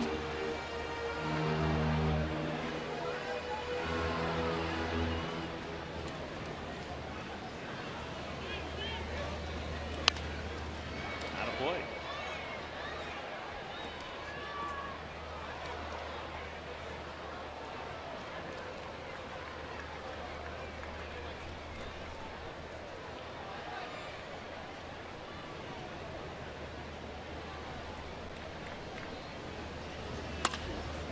On the ground right at Cabrera, and the shortstop, perfect throw to Santana, 1 down. Let's bring in Katie with him. Katie, what's Danny Salazar been working on to improve as a starting pitcher? Well, more often than not, Matt, when Danny Salazar hits a rough spot during the game, it's because he's flying open within his delivery. This drill right here is the first thing that he'll do when he comes out to start to warm up. And basically, as you can see, he's throwing with the wrong foot. But what that drill really forces him to do is work on his direction towards home plate and his follow through, essentially preventing him from flying open. Certainly looked unorthodox.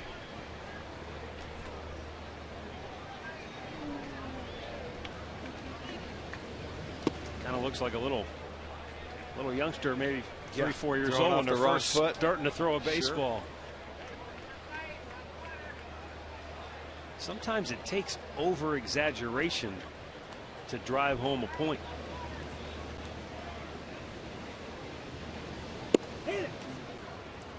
Alcides Escobar fly to center, his first time up.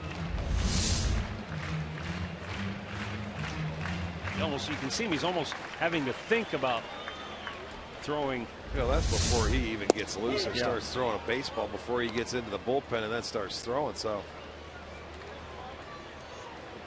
I don't know if it's a reminder. I don't know.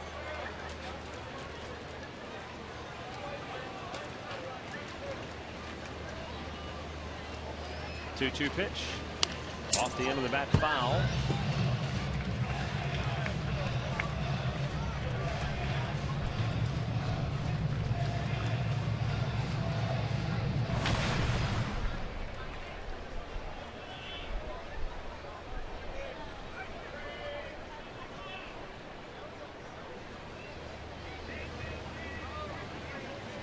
Now the 2-2 out of play. You sent that greeting out to a person in Haines City, Florida. Got me thinking that great restaurant we used to go to, way off the beaten path, out in the middle of nowhere. It's called the Cherry Pocket. Remember that? I do. That was Jimmy Warfield's place. Yeah. Chop foul.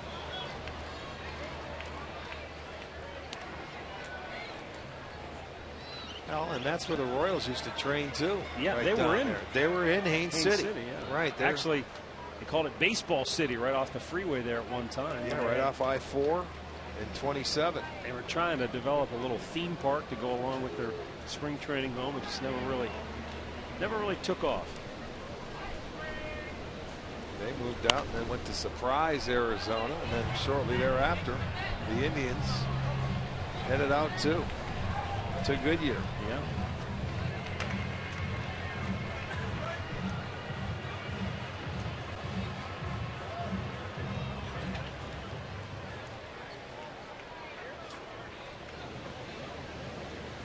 I think that one year you and I had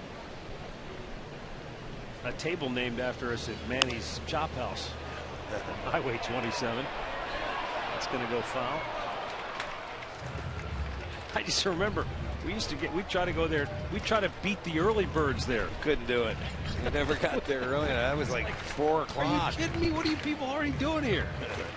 That was tough to beat them there, is right.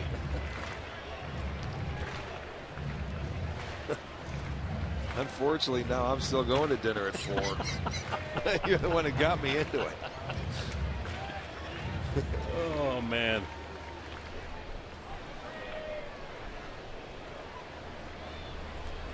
There weren't exactly a lot of options. That's true. Out that way. The 2-2 swung on and missed. Manny Salazar strikes out Escobar. 2 down, and that's his 4th strikeout. Tune in later tonight for the latest on the Browns. We've got all the up-to-the-minute news and interviews from players and coaches in Berea. Training Camp Daily begins at 10:30 p.m. right here on Sports Time Ohio.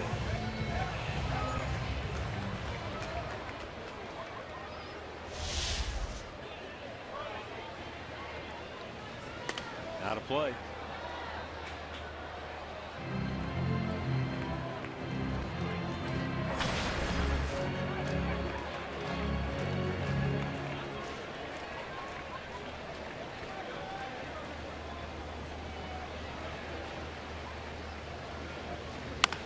Big chopper, but it's going to go foul.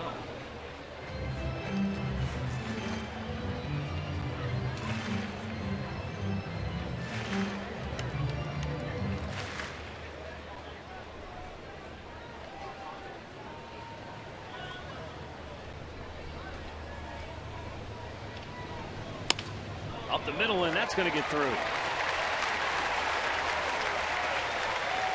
Orioles has his 2nd hit of the game and his 5th hit in the series. That snaps a string of 7 in a row. I'll make that 8 in a row. Retired by Salazar. Time for a Mazda game break. Back to the studios. Here's Al Pawlowski.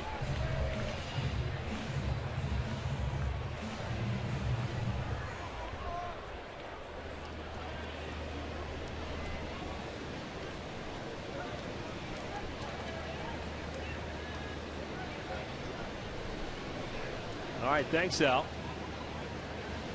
Tampa Bay has won 9 in a row, and the Red Sox have dropped 5 straight.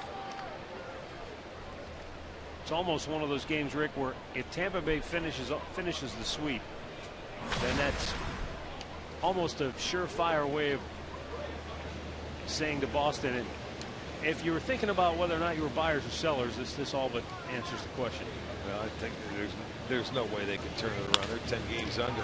Nice grab by Salazar. He flips it to first, and the inning is over. So the Tribe gives Salazar the lead. He holds it, and through 5, the Indians are up by 3.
You can tweet your photos to us using the hashtag STOFanPhoto for a chance to have them shown during one of our telecasts. It's all courtesy of AT&T.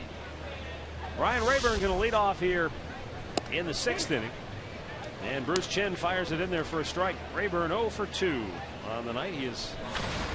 On the afternoon, he is flied out and bounced into a fielder's choice. Action in the Kansas City bullpen. Chen just over 100 pitches on the day.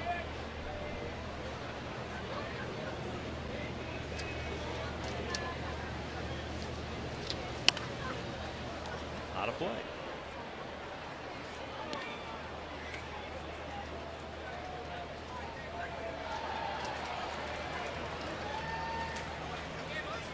Jason Frazier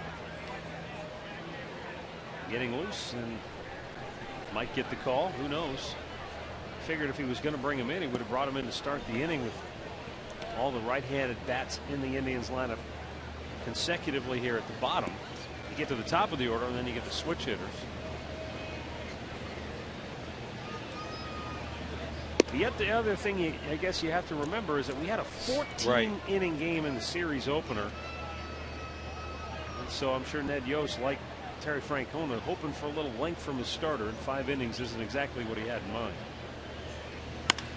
Rayburn drives one to center field. Well hit. Dyson sprinting back on the track. He's out of room. It's out of here. Ryan Rayburn socks one to straightaway center field.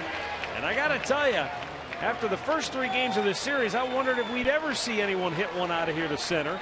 Every ball seemed to be dying in the outfield, but Ryan Rayburn crunched that baby, his 3rd home run of the year, and that will be the end of the line for Bruce Chen as the Indians now lead it 6-2. Look at this Wendy's slow motion replay, and he goes straight away center. That's not an easy thing to do in this ballpark.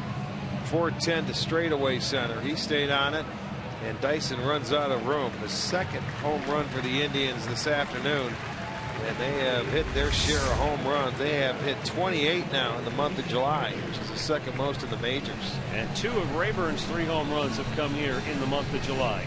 Cleveland Clinic call to the bullpen. Jason Frazier now coming on for Bruce Chen in the 6th with the Indians in front 6-2.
got into one and drove it to deep center field for a solo smash. And that knocks Bruce Chen out of the game. In comes Jason Frazier. His 43rd appearance of the year. Nobody out here in the 6th inning.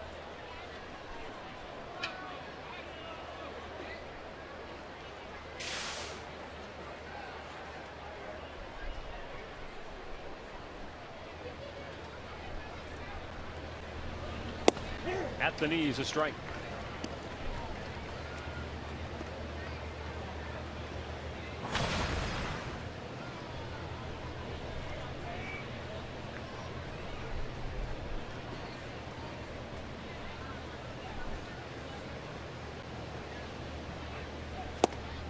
Trying to hold up, but he went around.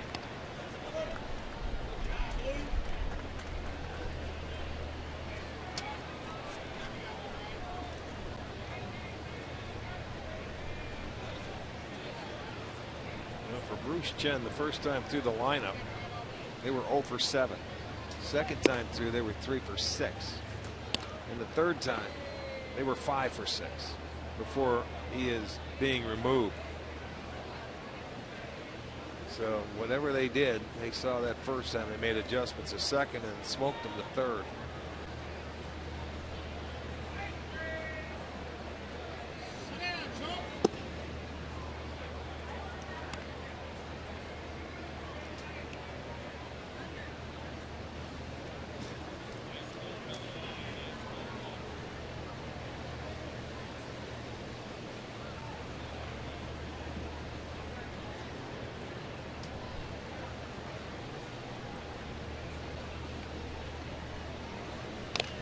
Foul right back into the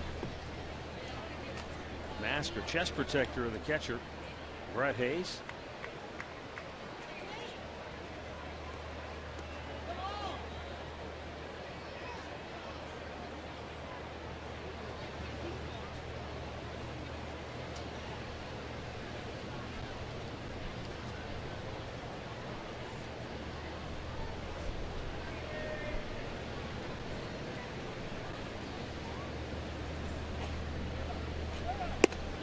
Missed up high, full count, so good at bat here for Roberto Perez.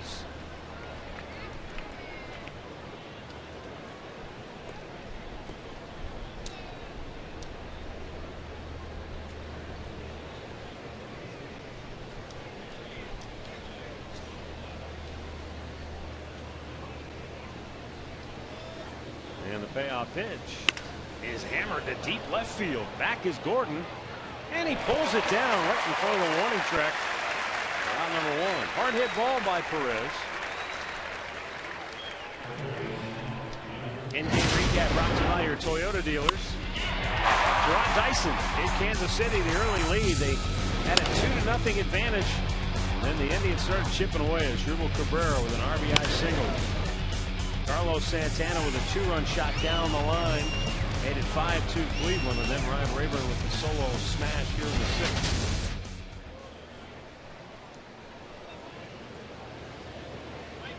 Six straight runs in the game scored by Cleveland.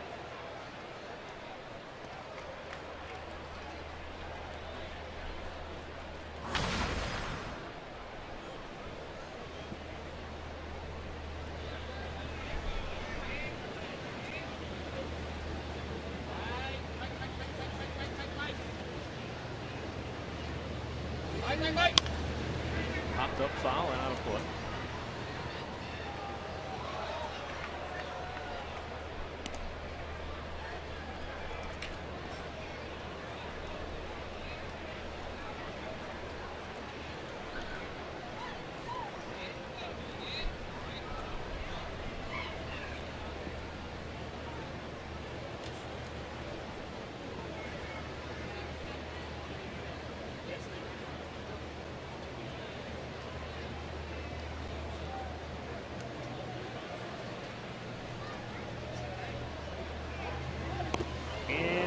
Got him.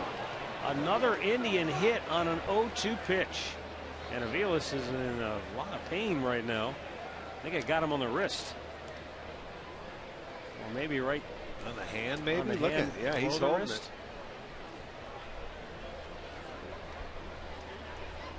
See if we can find out exactly. It looks like he's holding his hand right there.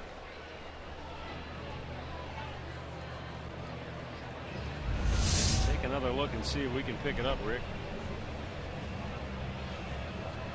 It did. Right on the hand, didn't it? Yeah, it sure did. Ooh, that was a direct hit. Yeah. There was no glancing blow.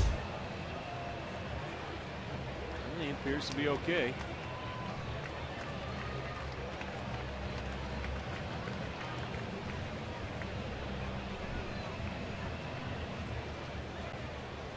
At least for the moment.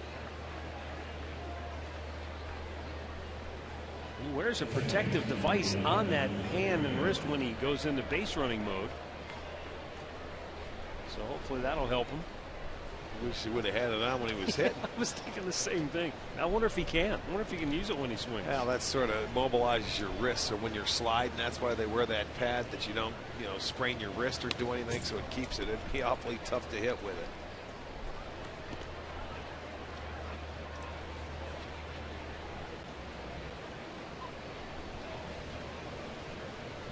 Who was it just recently for the Indians? I remember Katie doing the sideline hit on it where they molded a pad for the hand.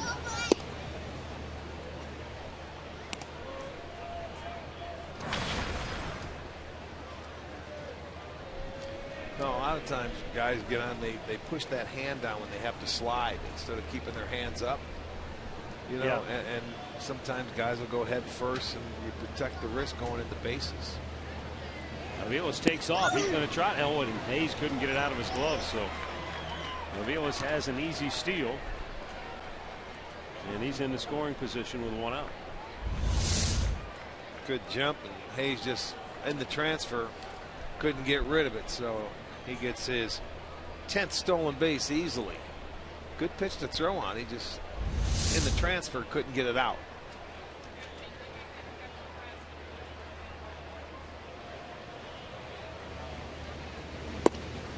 And that's low and away.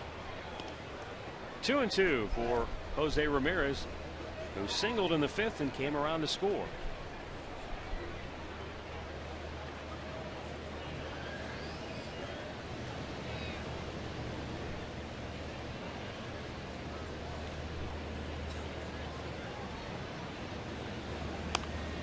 Shoots it back. Stays alive. 2-2.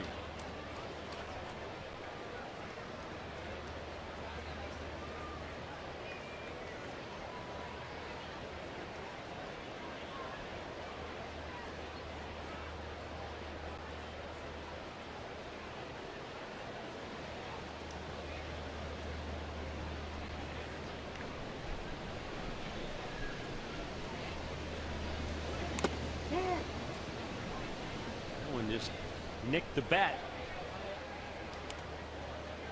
And once again, the count is 2-2.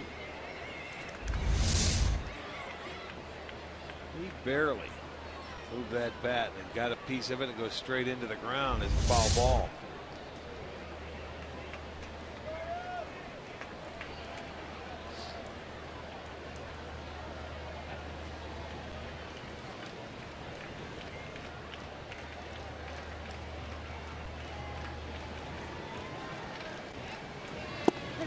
And he's out looking. 2 down.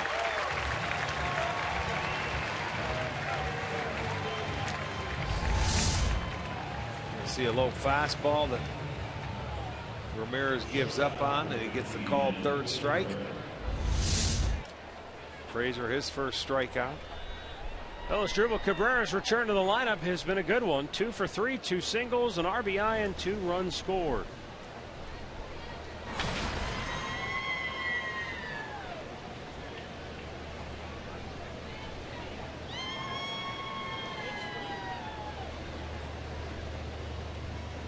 Base hit here could add to the Indians' lead.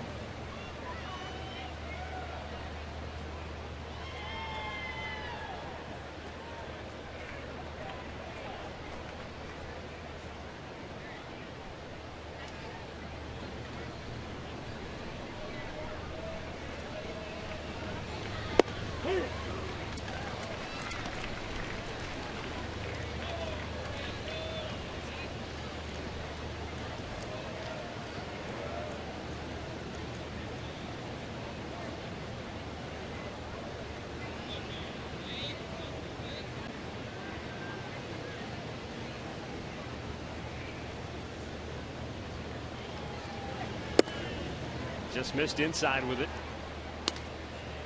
1-1.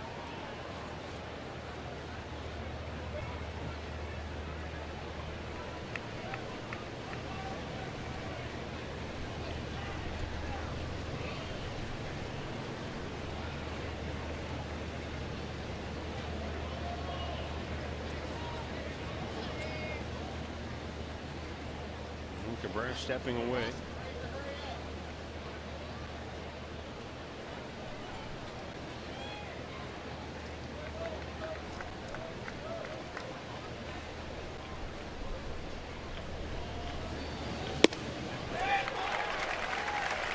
Good fastball, and he's able to throw it by him. Now Frazier 1 strike away from getting out of the inning. He hit Mike Aviles on an 0-2 pitch. Aviles stole second. He's in scoring position if Cabrera can find a way to bring him home. He will not. The inning is over. But the solo home run by Ryan Rayburn, and it's 6 straight runs for the Indians. They lead it by 4.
A sunny Sunday afternoon. I'll look in at Kauffman Stadium from our Panini's overstuffed camp.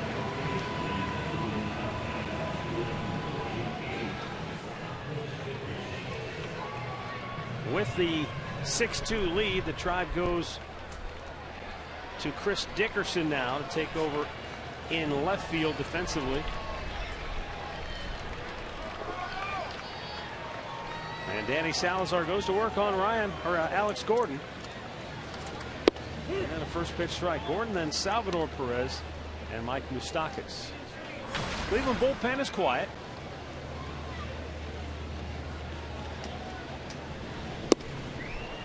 And Gordon way off the mark, 0-2.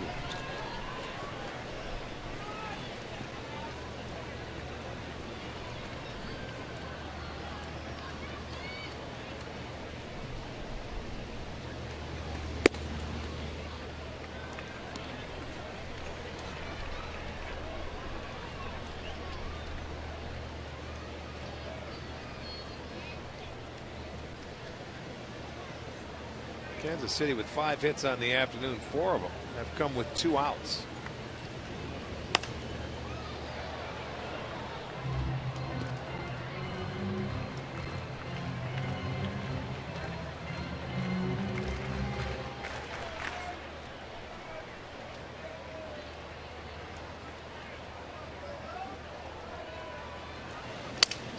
Broke his bat. Racing out as dribble. Cabrera can't get it. How about that? Alex Gordon broke his bat, but able to bloop it in for a leadoff single.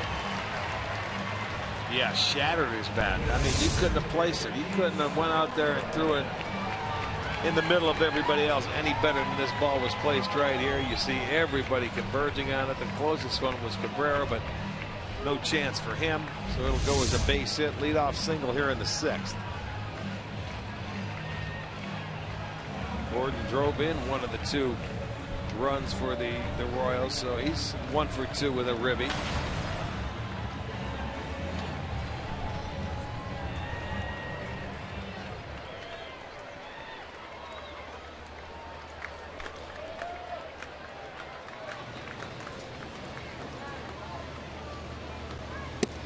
Upstairs.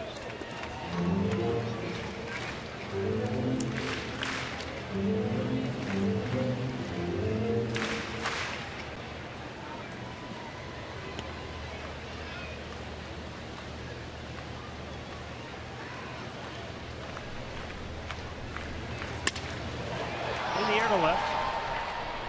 Dickerson has it. One away. Time now for a Mazda game break. Back to the studios. Here's Al.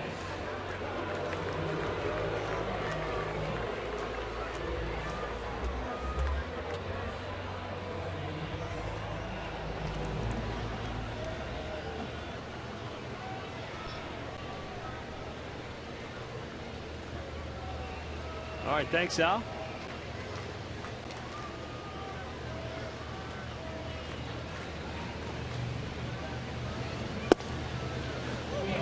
Mike Moustakas 0 for 2 on the day.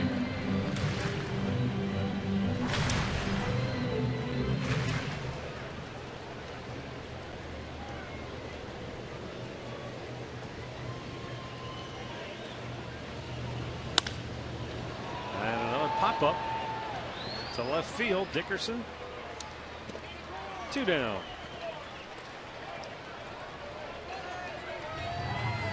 Fox Sports Supports is proud to recognize the Army's Gold Star Pin campaign, which honors the families of fallen service members. To learn more, visit goldstarpins.org.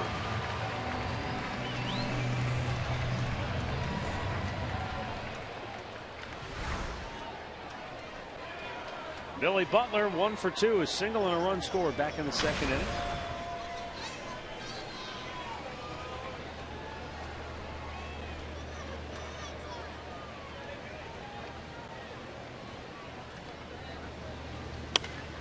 Out of play.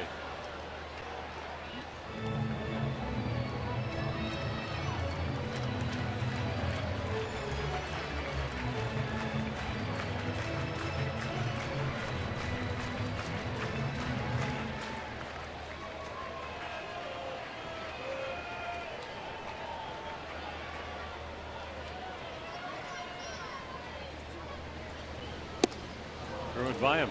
Sure did. 96. I mean, he had a little mustard on this, and watch the swing. You can see that ball was by Butler. 87 pitches now for Salazar. 61 of them strikes.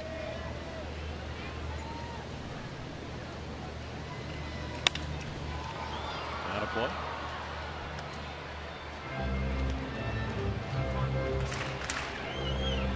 Well, I mean, we've talked about it so many times over the years, making the adjustments. We talked about it today from the Indians hitter's perspective, making the adjustment as a hitter. And Danny Salazar went through one little stretch in that 2nd inning where he had 2 outs and 3 straight hitters took him to the opposite field, slapping the ball the other way.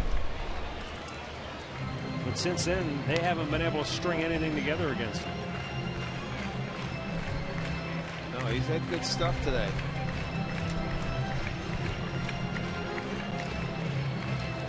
Second time through the order, they only had 1 base runner against him. 3rd time through, they're 2 for 5 to this point, both singles.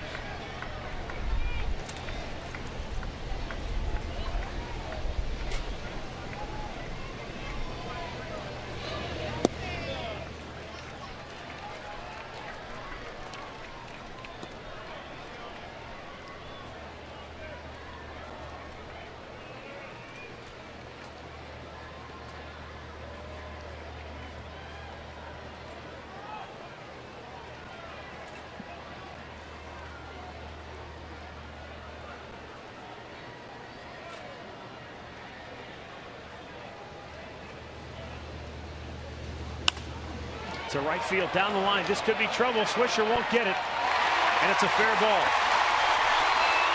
Here's a throw to the cutoff man, but Gordon will score.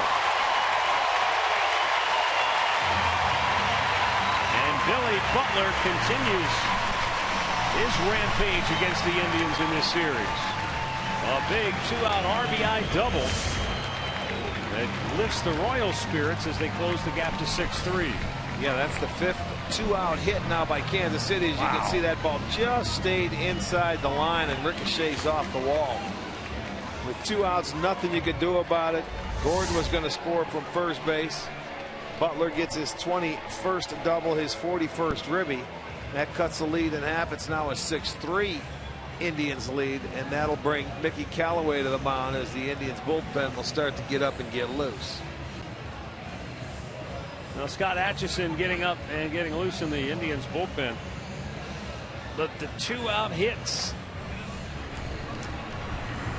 for Danny Salazar, he gave up 3 straight in the second inning.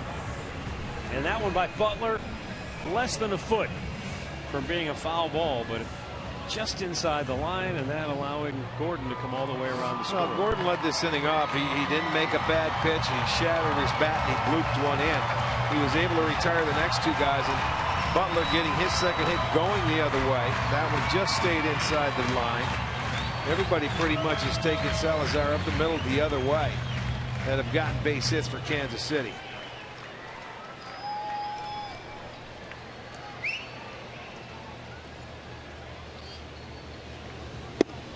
Up and in to Brett Hayes.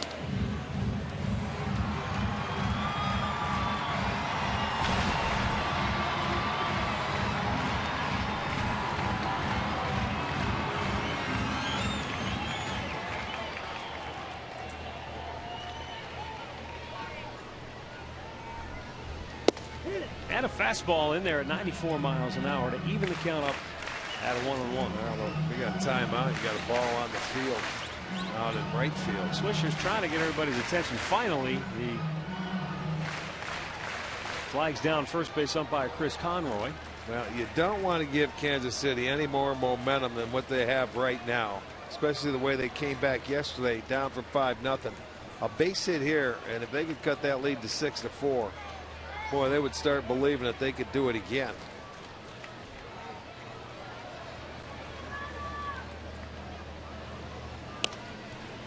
Right back out of play.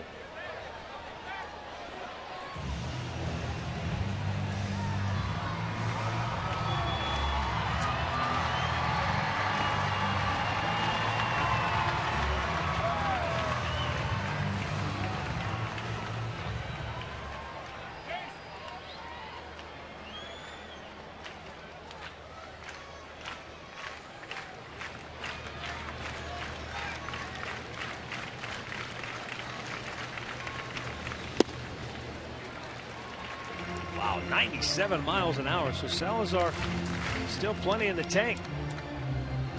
Just off the mark though, and it's 2-2.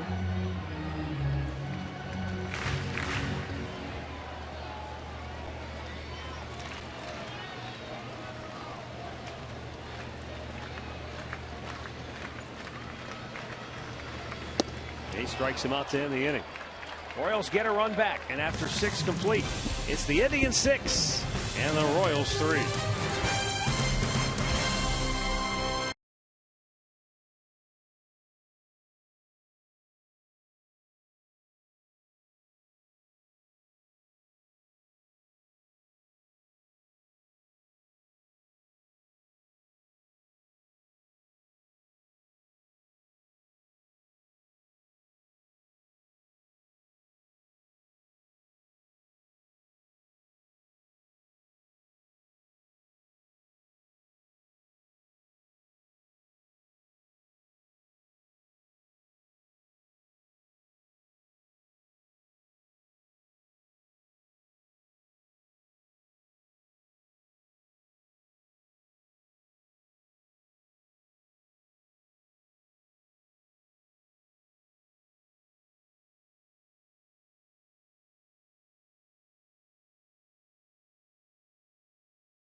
his hot streak. Our Here Right Audiology sounds of the game. Santana in this series, 7 hits in 12 at-bats. He has now hit 4 home runs, and he has driven in 6. He's due up second here in the 7th inning. Francisco Bueno, left-hander, on now for the Royals. He'll be facing Michael Brantley to lead the inning off. Brantley 0 for 2, drove in a run with a sac fly in the 5th.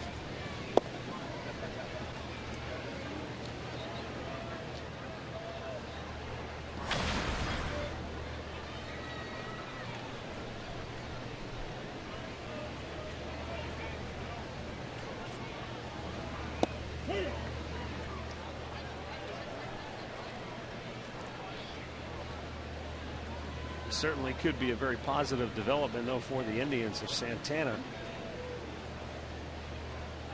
stays locked in to go along with Brantley in the middle of that lineup. That's going to help immensely. Brantley with a single to left center. He's aboard to start the 7th inning. Hit number 9.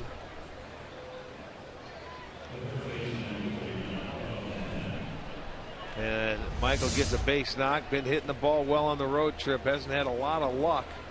But there's one right there. He stayed back on a breaking ball. Get a good look at it on Phantom Cam.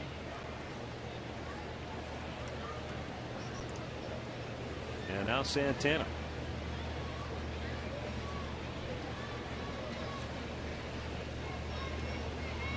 Who from this side of the plate hit that home run in the 5th inning.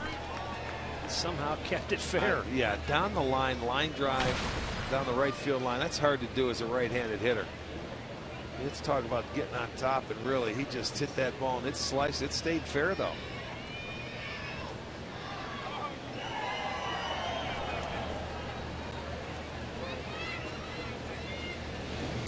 Right back up the middle on that ball is through. And Santana's hitting everything in sight now. Back-to-back singles here in the 7th. The Indians. Look at that ball sliced down the right field line. He's got a little body English for it, but look at it. That didn't really slice that much. That's because it was hit too hard, and it didn't take long to get out. It was just a line drive. That's like a left-handed pull hitter hitting that ball out. Exactly right. And that's what amazed me from the right-hand side of the plate, that a right-hander could hit it that hard down the line. Now Yan Gomes, 2 for 3, 2 singles, a run batted in.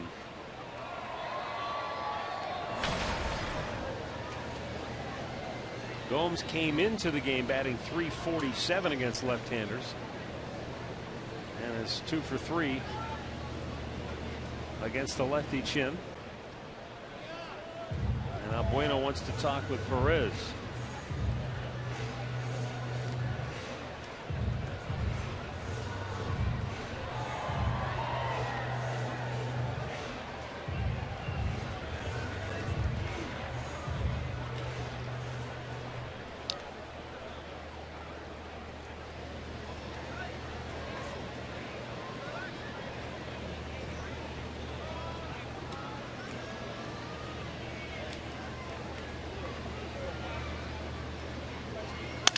And a double play ball potentially to short. There's one on the first. They turn 2.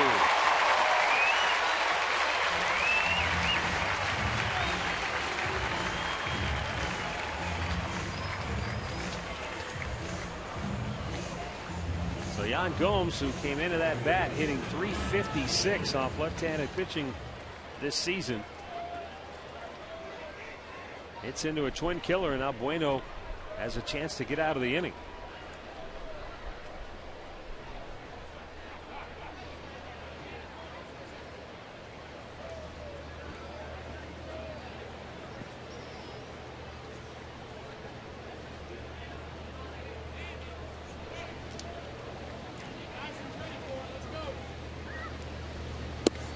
Bueno's pitch low and away, ball 1.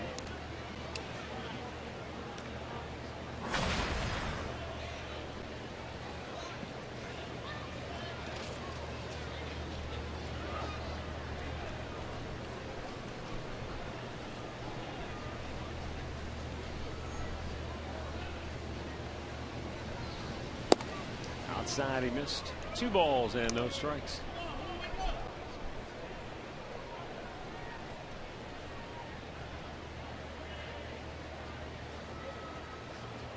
Minnesota leads the White Sox 4-3 there in the 8th inning at Target Field.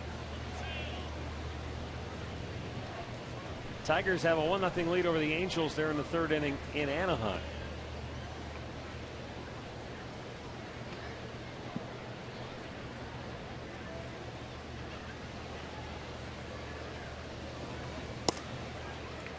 Reno. Toronto trying to close out a 5-4 win over the Yankees there in the 9th inning. They stopped an 18-game losing streak in New York. Yeah, how about that? That is amazing, isn't it? Well, we know all too well the struggles of playing in Yankee Stadium. Yeah, but they're in the same division. To go into that town, and I mean, that's true. When you're going there 3 times a year and you can't win. Yeah, that's hard. It's like 6 years. It's like 6 years without a win. That's a thrashing.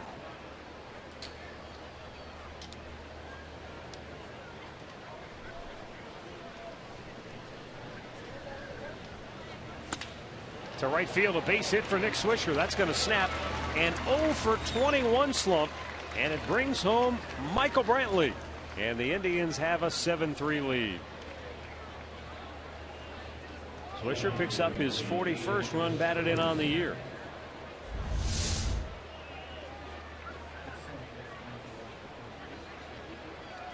And we're going to get a pinch runner now at first base for Swish as David Murphy comes into the game.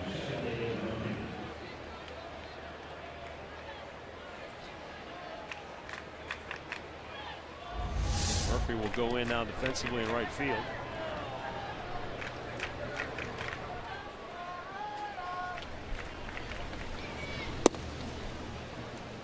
And Chris Dickerson looks at a ball down low. His first at bat today.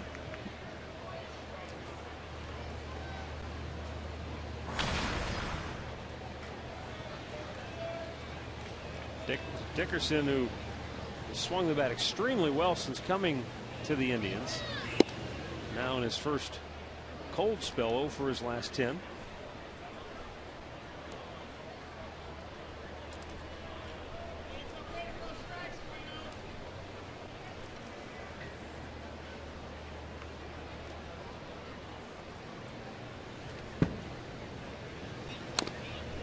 a foul back, 2-1.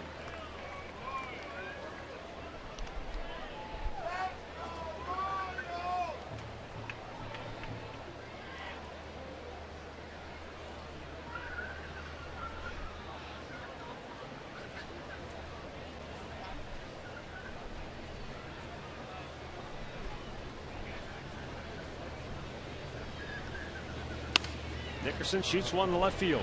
Over near the line. Gordon won't get it. It's going to drop a fair ball. And Murphy's going to stop at second base.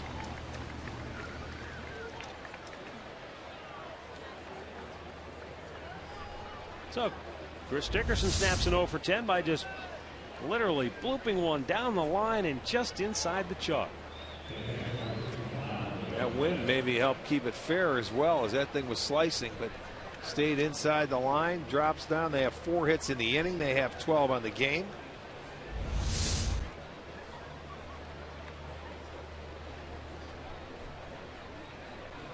Roberto Perez 1 for 3 with a base hit and a run scored.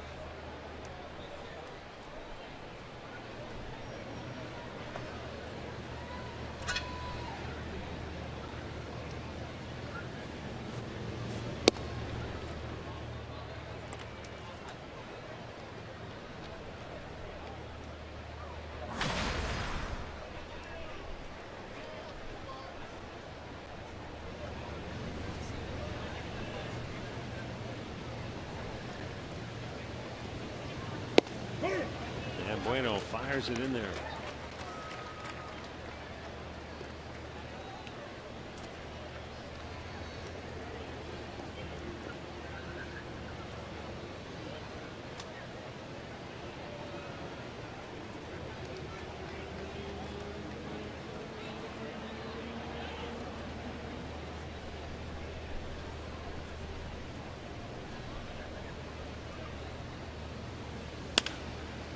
Slowly chopped up the middle. And Escobar goes to first to end the inning. But the Indians tack on another run here in the 7th inning. They lead 7-3, and it's time now for the 7th inning stretch. Brought to you by Spitzer Auto World. Life is hard. Buying a car shouldn't be.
The Indians lead at 7-3 over the Royals here in Fountain City. And as we promised earlier, it's Miller time, brought to you by Miller Lite, the Hall of Fame class of 2014. La Russa, Cox, and Torrey, three of the best managers of all time.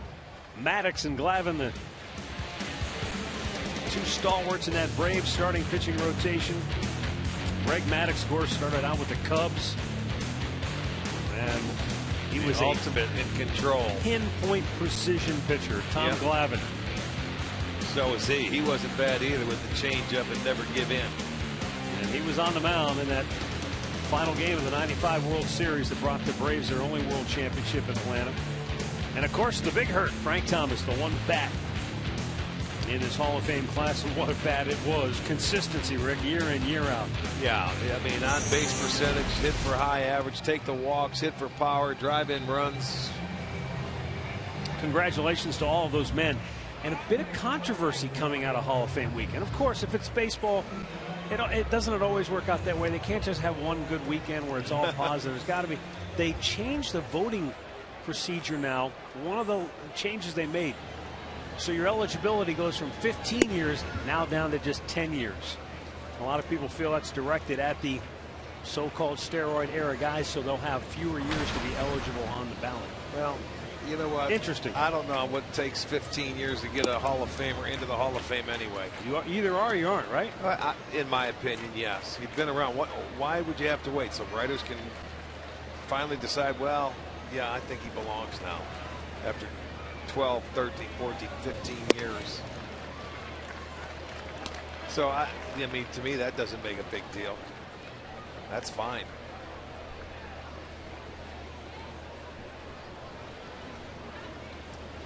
Now Danny Salazar's pitch in there for a strike. I think essentially what that means, too, though, is a guy like Mark McGwire would only have a couple of years left.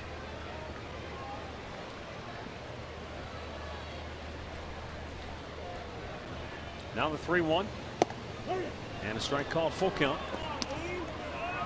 And look, that debate's going to continue. You know what? Either he was going to get in or he's not. He's probably not because of the the PEDs. So it's really simple.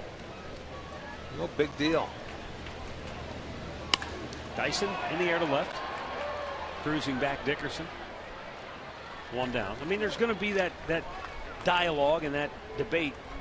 Should they be in? Should they be out? Is there just a blanket if you are in that era associated with it? If there were questions, if there were doubts? Everybody in baseball was associated with it from the era. Right. So how do you draw the distinction? You can't erase that from baseball. Right. And how do you draw the distinction if you're trying to vote? I have no idea. Can't be easy. Pitch in for a strike to Alcides Escobar, was flat out struck out.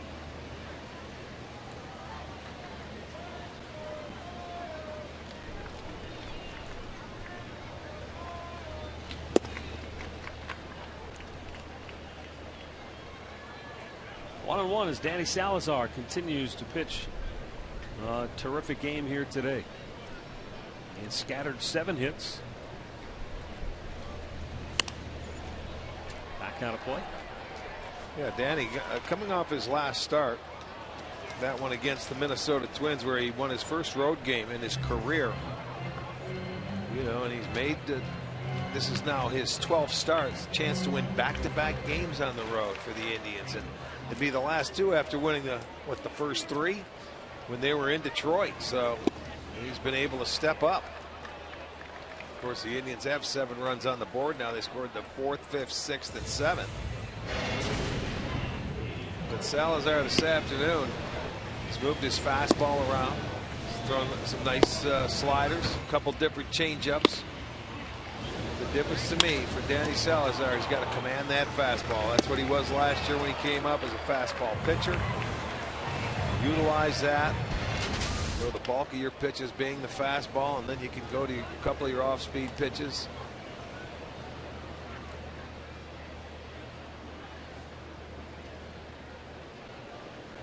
Has not walked anybody today. You got to love that.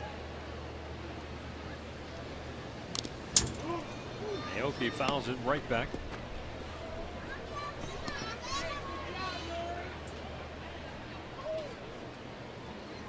This is his longest start now since he went 7 innings against San Francisco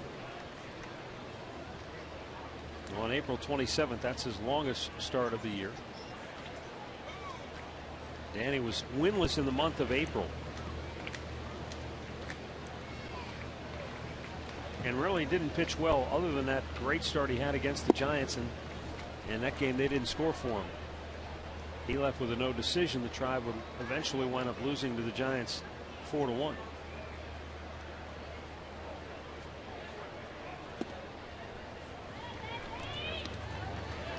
Two and two.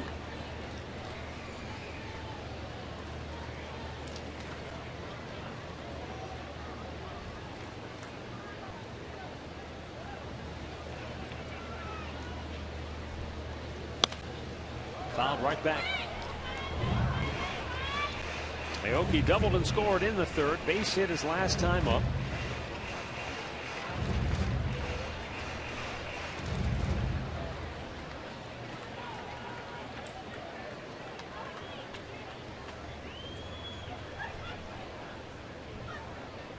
Now the 2-2. Swing and a miss. He struck him out. Salazar with 7 strikeouts in 7 innings, and the Indians lead it 7-3.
Transmitted in any form, and the accounts and descriptions of this game may not be disseminated without the express written consent of the Cleveland Indians.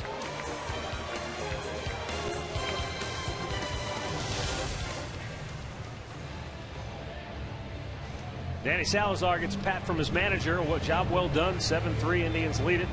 Mickey Callaway also congratulations to Danny Salazar, who he gave him what they wanted. Terry wanted a little length. He gave him 7 innings. Finished strong, retiring 4 in a row. Scattered 7 hits. Struck out 7. And how about this? Didn't walk a batter either. Yeah, that's what I like. Didn't walk anybody, and his offense helped him out. After they were down 2-0, they've been able to come back, and they've scored 4 straight innings. So they give him the lead. He went out and put a 0 on the board after they did. Downs delivers, and a bouncer up the middle. Cut off by Escobar. And Aviles is retired 1 away.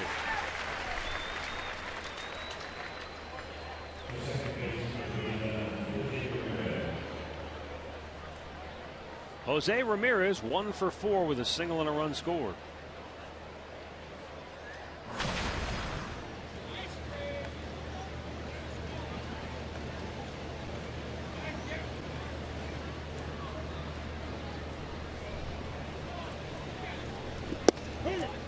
And a strike over the outside corner.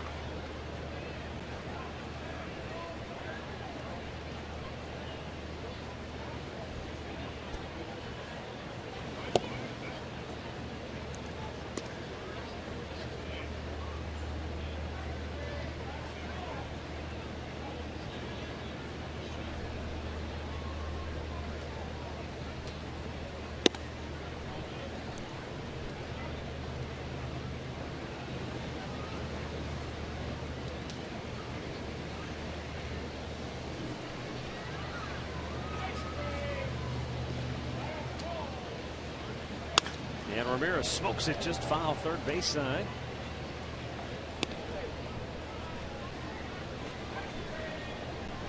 Blue Jays held on. They beat the Yankees 5-4. So Toronto now moves ahead of New York in the Eastern Division standings and in the potential wild card clutter. That changes daily, doesn't it? It's going to. Yes, it will. With as many teams that are up there, it will change on a daily basis. And now Tampa Bay, they're same record as the Indians coming into today. Yeah, they brought themselves back into play. High in the air. Calling for it is the right fielder Aoki, but Dyson eventually says, wait a minute, get out of here, I'll take it. He does. 2 down. In-game box score brought to you by Hyundai. Indians spreading it around. And even Mike Aviles, who doesn't have a hit, has a walk. He's been hit by a pitch. He's stolen a base. He's laid down a sacrifice bunt. So everybody getting involved today.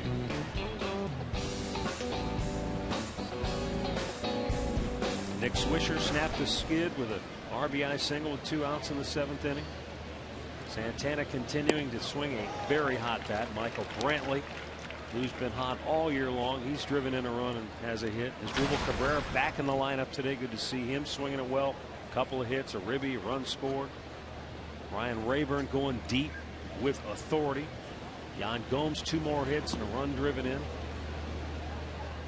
That's been nice to see, especially the way the latter part of this road trip has gone. And I mean, folks, first of all, you could have won a lot of money saying the Indians were going to go into Detroit and win 3 out of 4 and have a chance to sweep. But then after that, you're figuring, boy, this could be just what they needed. You didn't expect they would go the other way after that, but that's exactly what happened. When you think about it, after Kansas City had won their 10 straight, and they did it against Detroit.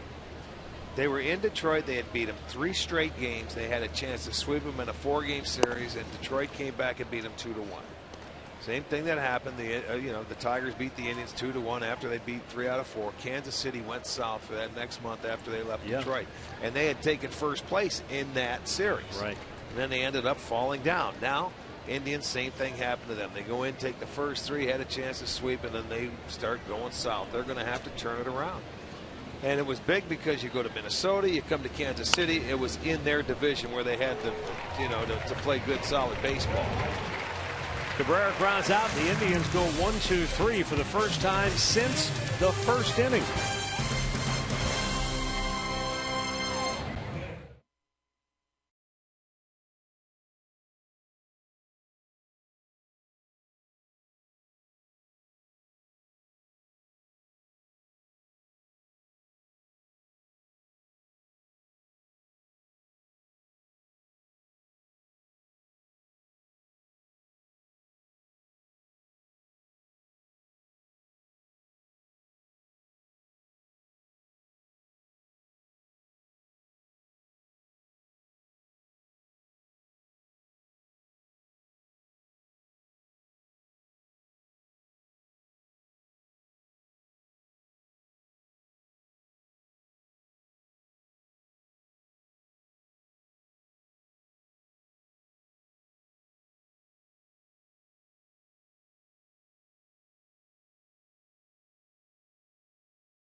Here it's coming up next here on Sports Time Ohio.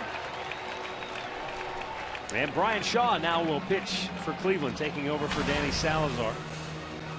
Brian Shaw making his 50th appearance of the season, 4-2 at 2.66 ERA, and he's got the 2, 3, and 4 hitters for Kansas City.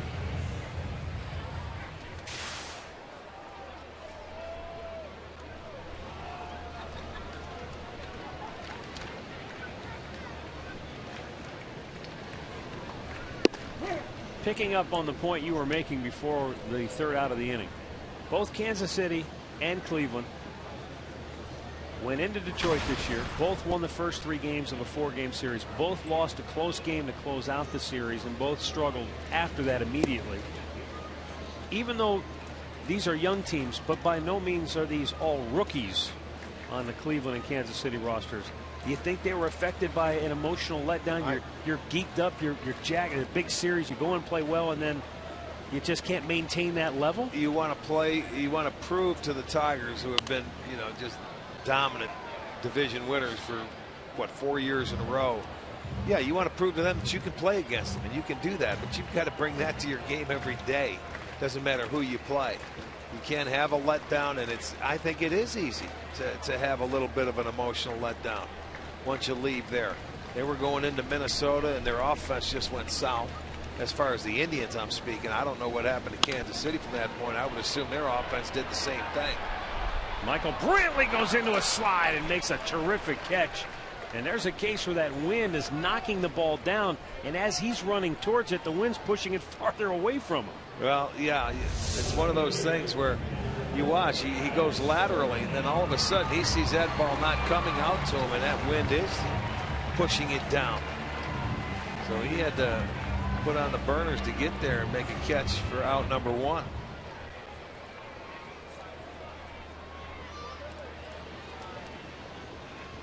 And up comes Alex Gordon, who singled and scored in the 6th inning.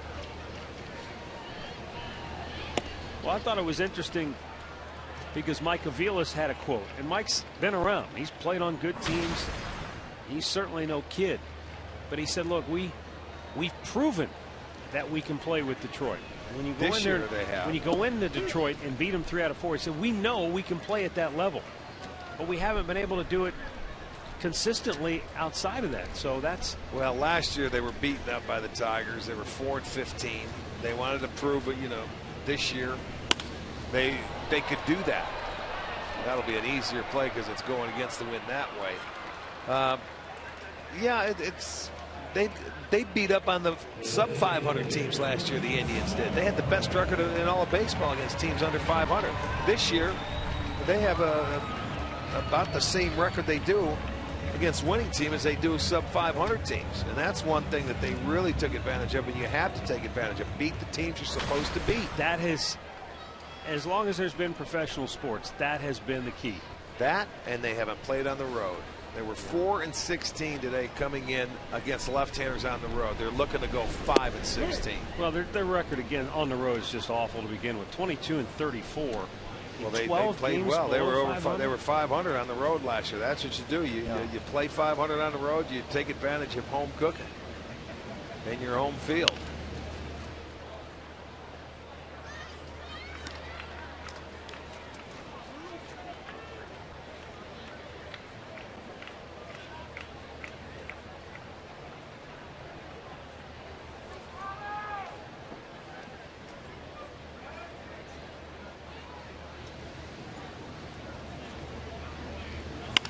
Out of plate on the right side. If not for one of the best home records in the American League, you'd shudder to think where they'd be at right now. And I believe only Oakland and the Angels have played better at home than the Indians have so far this year. Tribe's 10 games over 500 at home. The A's are 34-17. The Angels are 37-19. Yeah, but both those teams are over 500 on the road as well. That's what makes them a good team.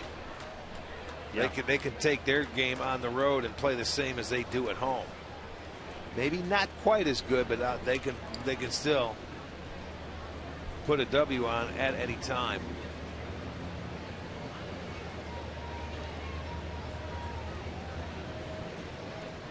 The 1-2 and a foul back.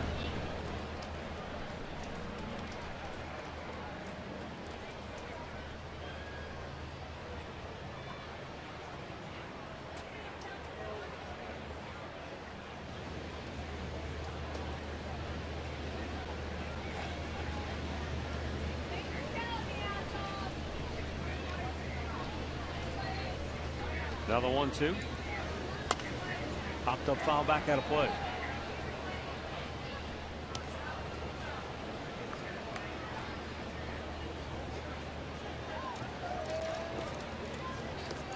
Indians trying to stop a 4-game skid and try to end Kansas City's 5-game win streak.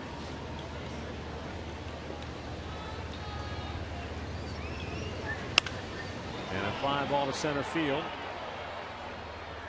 Michael Brantley has it. And he makes all 3 catches here in the 8th inning. The first one was a tough one, and it keeps the Royals off the board.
Wayside Furniture. Indians drew their line in the sand, and unlike Bugs Bunny, there was only one line today. And they have backed it up with a good offensive attack and a terrific job by Danny Salazar, who, once they gave him the lead, he locked it down. 7 strikeouts, didn't walk the batter. Now the 5th pitcher of the day for Kansas City is Aaron Crow.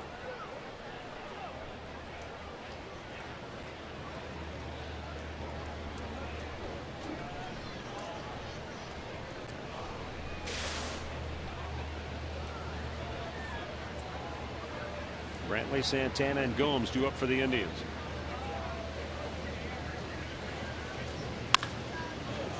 Driven fouled on the right side.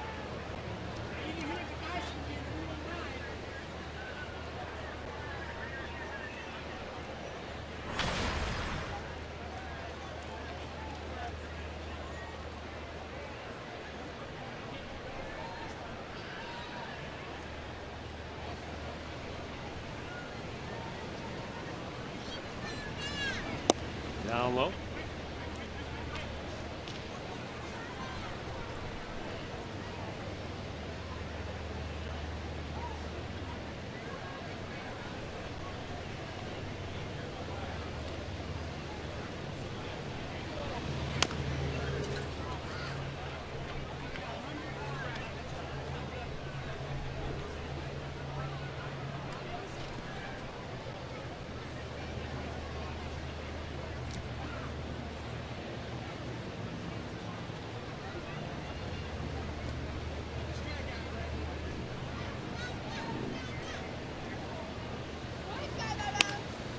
Loop toward left field near the line. That's going to be a base hit for Brantley. He'll turn and burn toward second. Gordon comes up throwing off balance, can't get enough on it. And Brantley's in with his 2nd hit of the game, his 27th double of the year.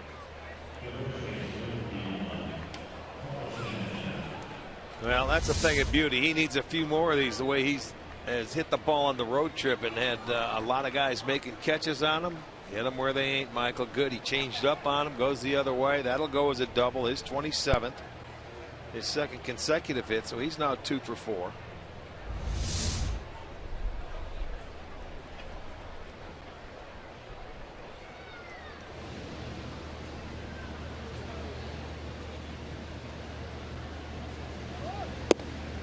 Santana lays off.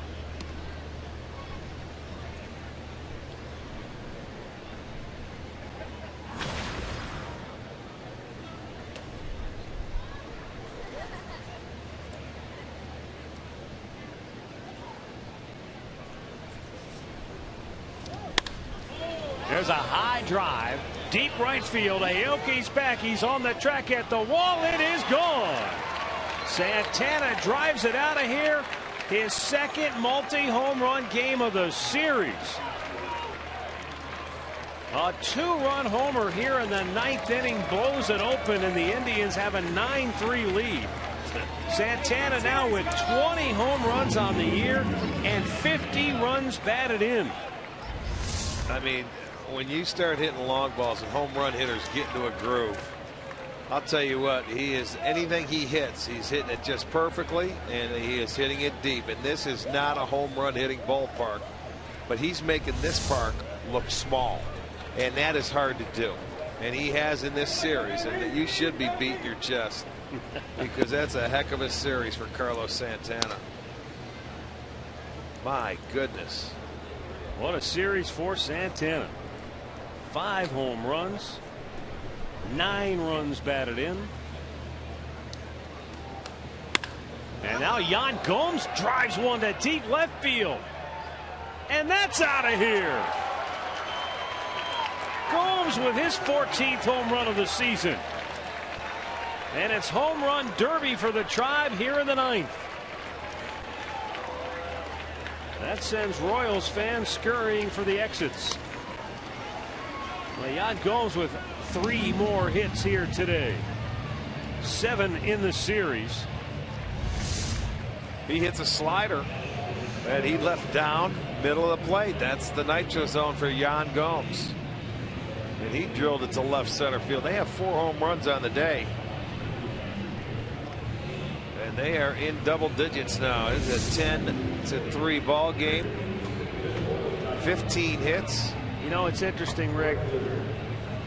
The Indians coming into today had never been swept in a 4-game series by the Royals here in Kansas City. And we were talking to a prominent member of the Indians front office before the game, and he said, you know, the way baseball is, I wouldn't be surprised if the Indians came out here today and won by double digits. And sure enough, that's the way this one is starting to look now.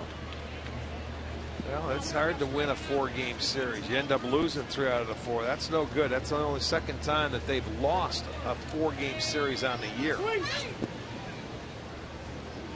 They've done real well up until this point. They won the first one that they played in Detroit.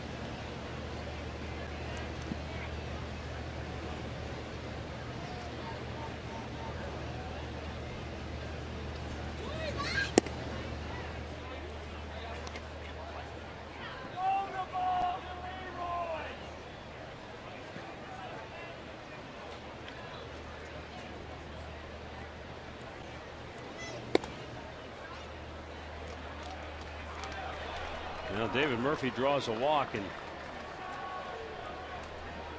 Aaron Crow, Dave Island, the pitching coach, went out and talked to him. He might have said, look, you're going to have to wear it here. This is a bullpen that's running on fumes. A lot of guys have been used. We need you to find a way to get 3 outs here. Well, Crow got the win in Thursday's game, got the save in Friday's game. He's in to get some work now, and he's getting his lunch in today's game. Broken bat bouncer towards second. And the Royals try to turn 2, but Dickerson, oh no, he didn't beat it out. I thought he did. This is one of those deals where even if it was safe, Terry Francona's not going to bother to work a challenge here. You're up 7 runs in the 9th inning. I thought he beat it out. Well, he just may with the have. naked eye. Yeah, he's safe, but if you want to review it on a 10-3 ball game.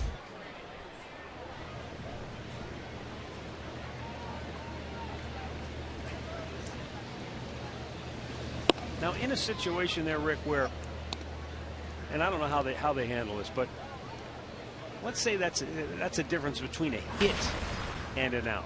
Maybe you challenge that just to, for the player's protect sake. your player, to get him another hit. I would think you probably would.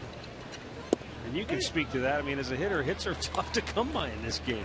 Well, this is, with replay, it's hard to tell. Now, this is the first year that it's in play. I think you're right. If it meant a hit for the hitter, he would go out and make a case in point in a 10-3 ball game.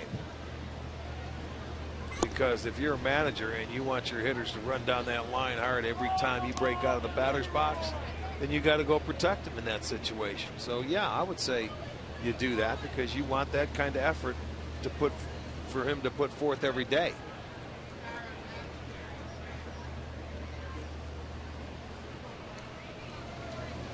Upstairs with it.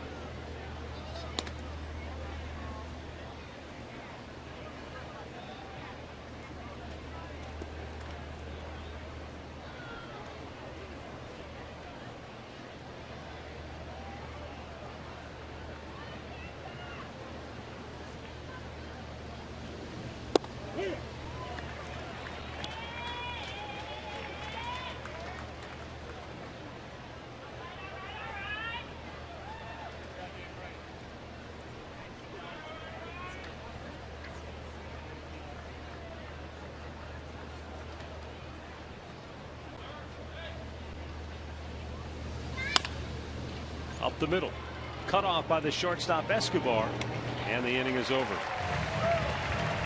But the Indians playing long ball today. Santana with his second dinger of the game. Gomes goes deep as well. 10-3 Tribe.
Coming up next here on Sports Time Ohio.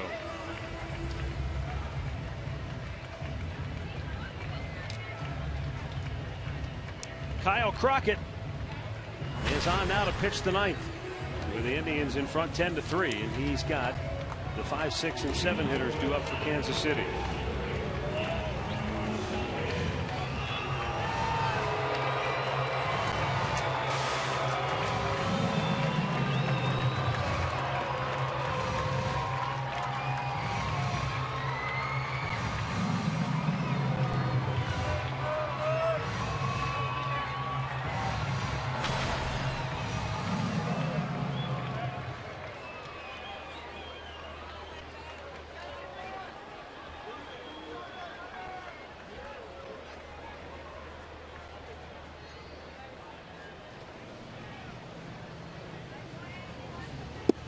In for a strike.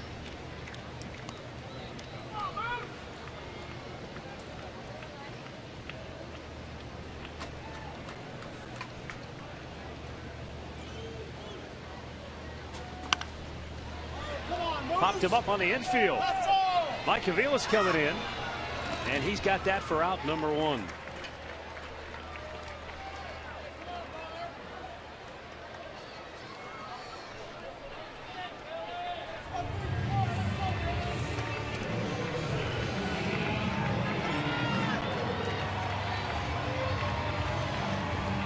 Off day tomorrow for the Tribe. We'll get back to work at home on Tuesday night when the Seattle Mariners come to town to open a 3-game series.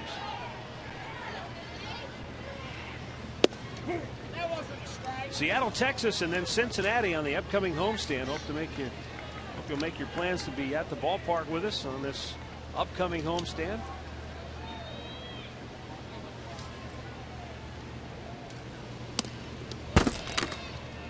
It's going to be some terrific pitching matchups in the series against Seattle. You've got Trevor Bauer going up against Iwakuma in the opener matchup. And then the next game, a dandy. Kluber against Hernandez. King Felix. That'll be a fun one to watch. Swing and a miss. And Thursday, it's Zach McAllister against Chris Young.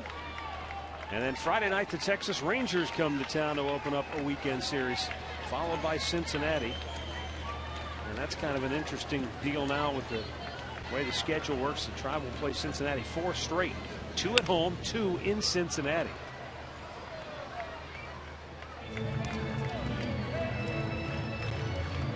And you know, we did that again. We're doing it this year with the Arizona Diamondbacks. We were in Arizona for 2. They'll come back in August when we get home and play them for 2 back there. That's sort of strange this year. But the 4 straight, 2 there, 2. It's almost like the old home and home when you have in hockey sometimes.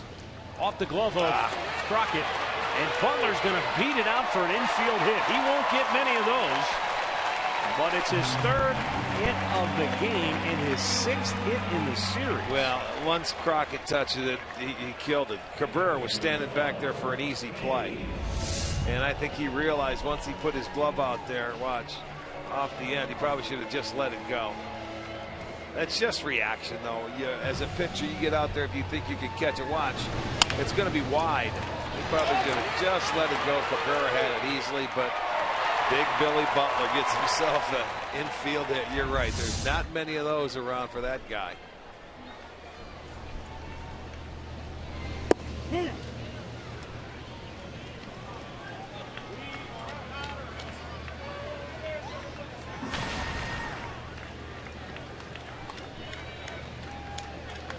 Brett Hayes, 1 out of 3, his base hit back in the 2nd inning, followed Billy Butler's single.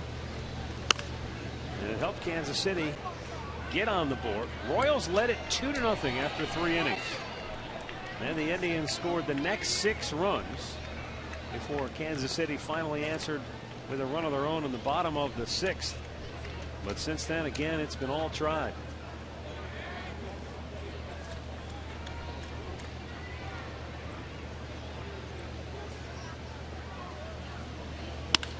Driven to left field. Back is Dickerson.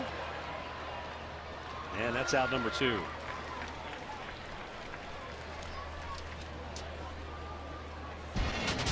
All right, Rick, so let's take a look to the Seattle series, and this is the statistical breakdown. Yeah, Iwakuma 8-5 with a 3.09, and then Trevor Bauer, he pitches much better at home than he does on the road. And then Wednesday's the marquee matchup of this series. You got Hernandez, who's pitched 13 games where he's pitched at least 7 innings, allowing 2 earned runs or less. His ERA under 2. Will go against Corey Kluber. We all know how good he has been. And then you got the big man Young going against McAllister on Thursday. Those first 2 games are going to be something special, I think. Danny Valencia will pinch hit for Gerard Dyson here with 2 out in the 9th inning. And folks, hey, this isn't false hype. I mean, not only are these great pitching matchups, but given everything that's going on in the American League, the Indians and the Mariners, I mean, they're all right there bunched together in that wild card hunt. So these are big games. You know, you lose to Seattle, you lose ground in the wild card race. Seattle's right there in the second wild card team. Yeah, New York started the day a little bit ahead of them, I think. Yeah, but they got beat. Now they're in a battle with Baltimore right now, 1-1 up there in Seattle. They'll have tomorrow off before they open up that series in Cleveland. Tomorrow will be a travel day for them. Swing and a miss by Valencia. And the Royals down to their last strike.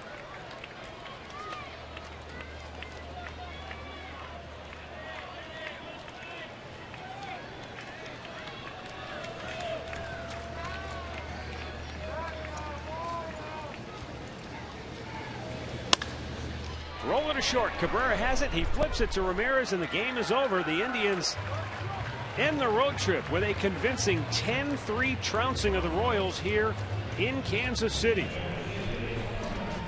And they do it thanks to Carlos Santana, who hit 2 more home runs today. He's homered now 5 times in the last 3 games. He has been on a tremendous tear. And that's good news for the Tribe as they head home a game below 500 now at 52-53. With the loss, the Royals are 53-51. Winning pitcher is Danny Salazar. He's 3-4. The loss goes to Bruce